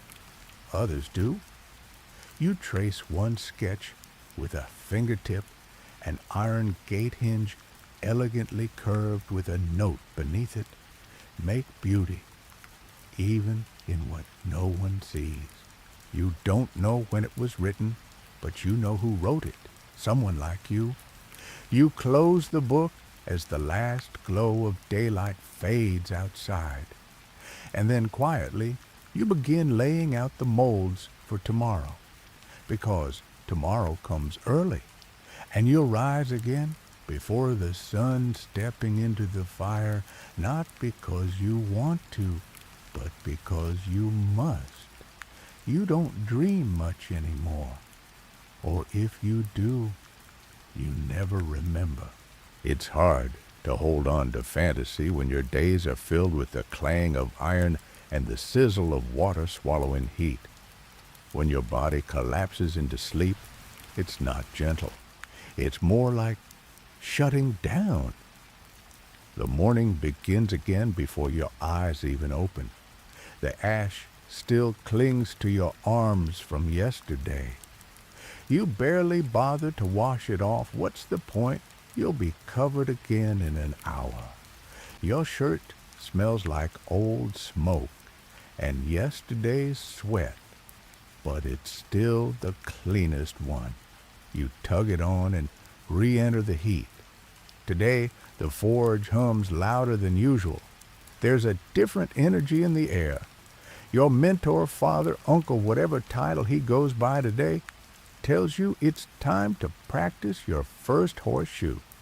Your first real horseshoe. Not the twisted iron practice pieces you've been hammering into spaghetti shapes for months. This time, it's for an actual horse. For the miller's new gelding, no less.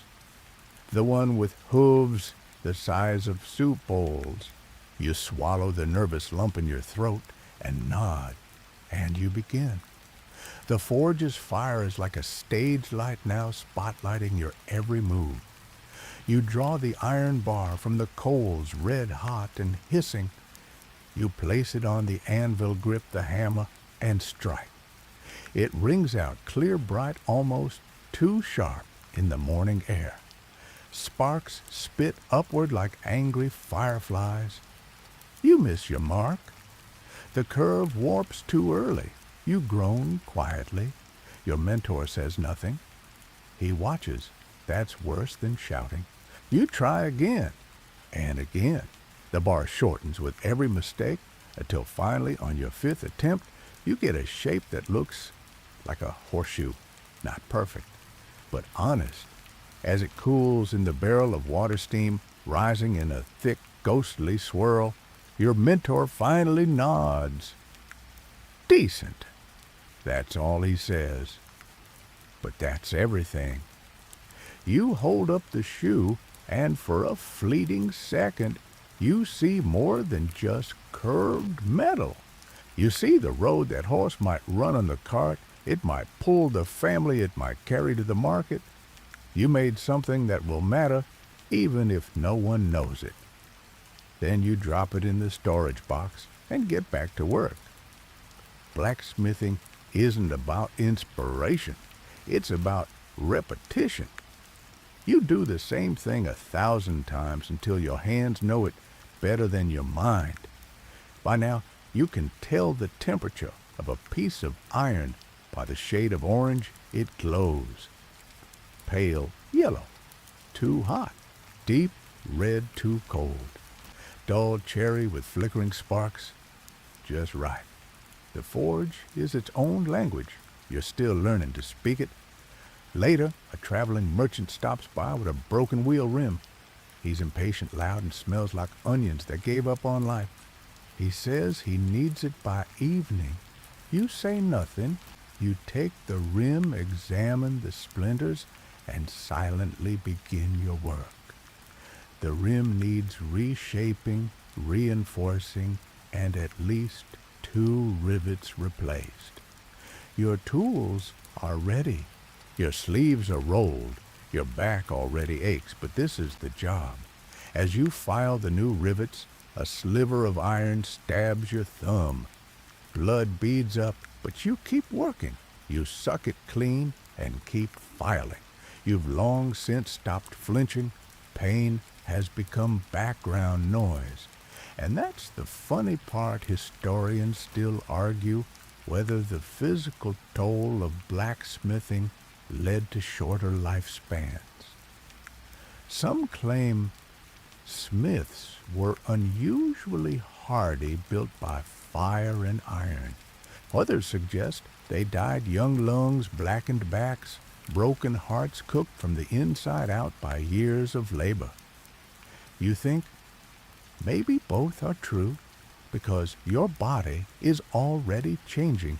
You're barely in your teens, but your shoulders are rounded forward. Your knuckles pop when you flex. Your forearms are roped with muscle, and your palms, well, let's talk about those. You used to have fingers. Now you have weapons. Thick, rough, permanently stained. Your nails are gone more often than they're present. Some peeled off from burns. Others were crushed under falling tools or clumsy strikes. Your fingertips have no feeling left in them. You once grabbed a hot bar by mistake and didn't realize until you smelled the skin. Your mentor tells you that's a good thing. Means you're finally becoming useful. Charming. But it's true. There's a weird pride in the damage. You compare blisters with the other apprentices like battle scars. Oh, that one tongue slipped. Had to dunk my whole hand. Didn't even scream. The truth is, you did. But quietly. Into your sleeve. Around midday, a small procession clatters past the forge nobles on horseback, heading to the manor. Their horses are sleek. Their cloaks shimmer with colors no peasant could afford. One of them glances in your direction, then away. They'll never know your name. But you've sharpened the sword at that noble's side. You've shoed the horse he rides. Maybe even repaired the gate to the manor he rides through. That's your place in the world. Unseen but indispensable. Your master once told you, the knight may win the war, but it's our steel that holds his sword together. He said it like a warning, but it always sounded like power. By sundown, the forge is tired. So are you. You hang your apron, leather black and stiff with old sweat and sparks. The workbench is littered with iron shavings and half-used nails. The coals dim, but you don't leave yet. You stare at the anvil a moment longer.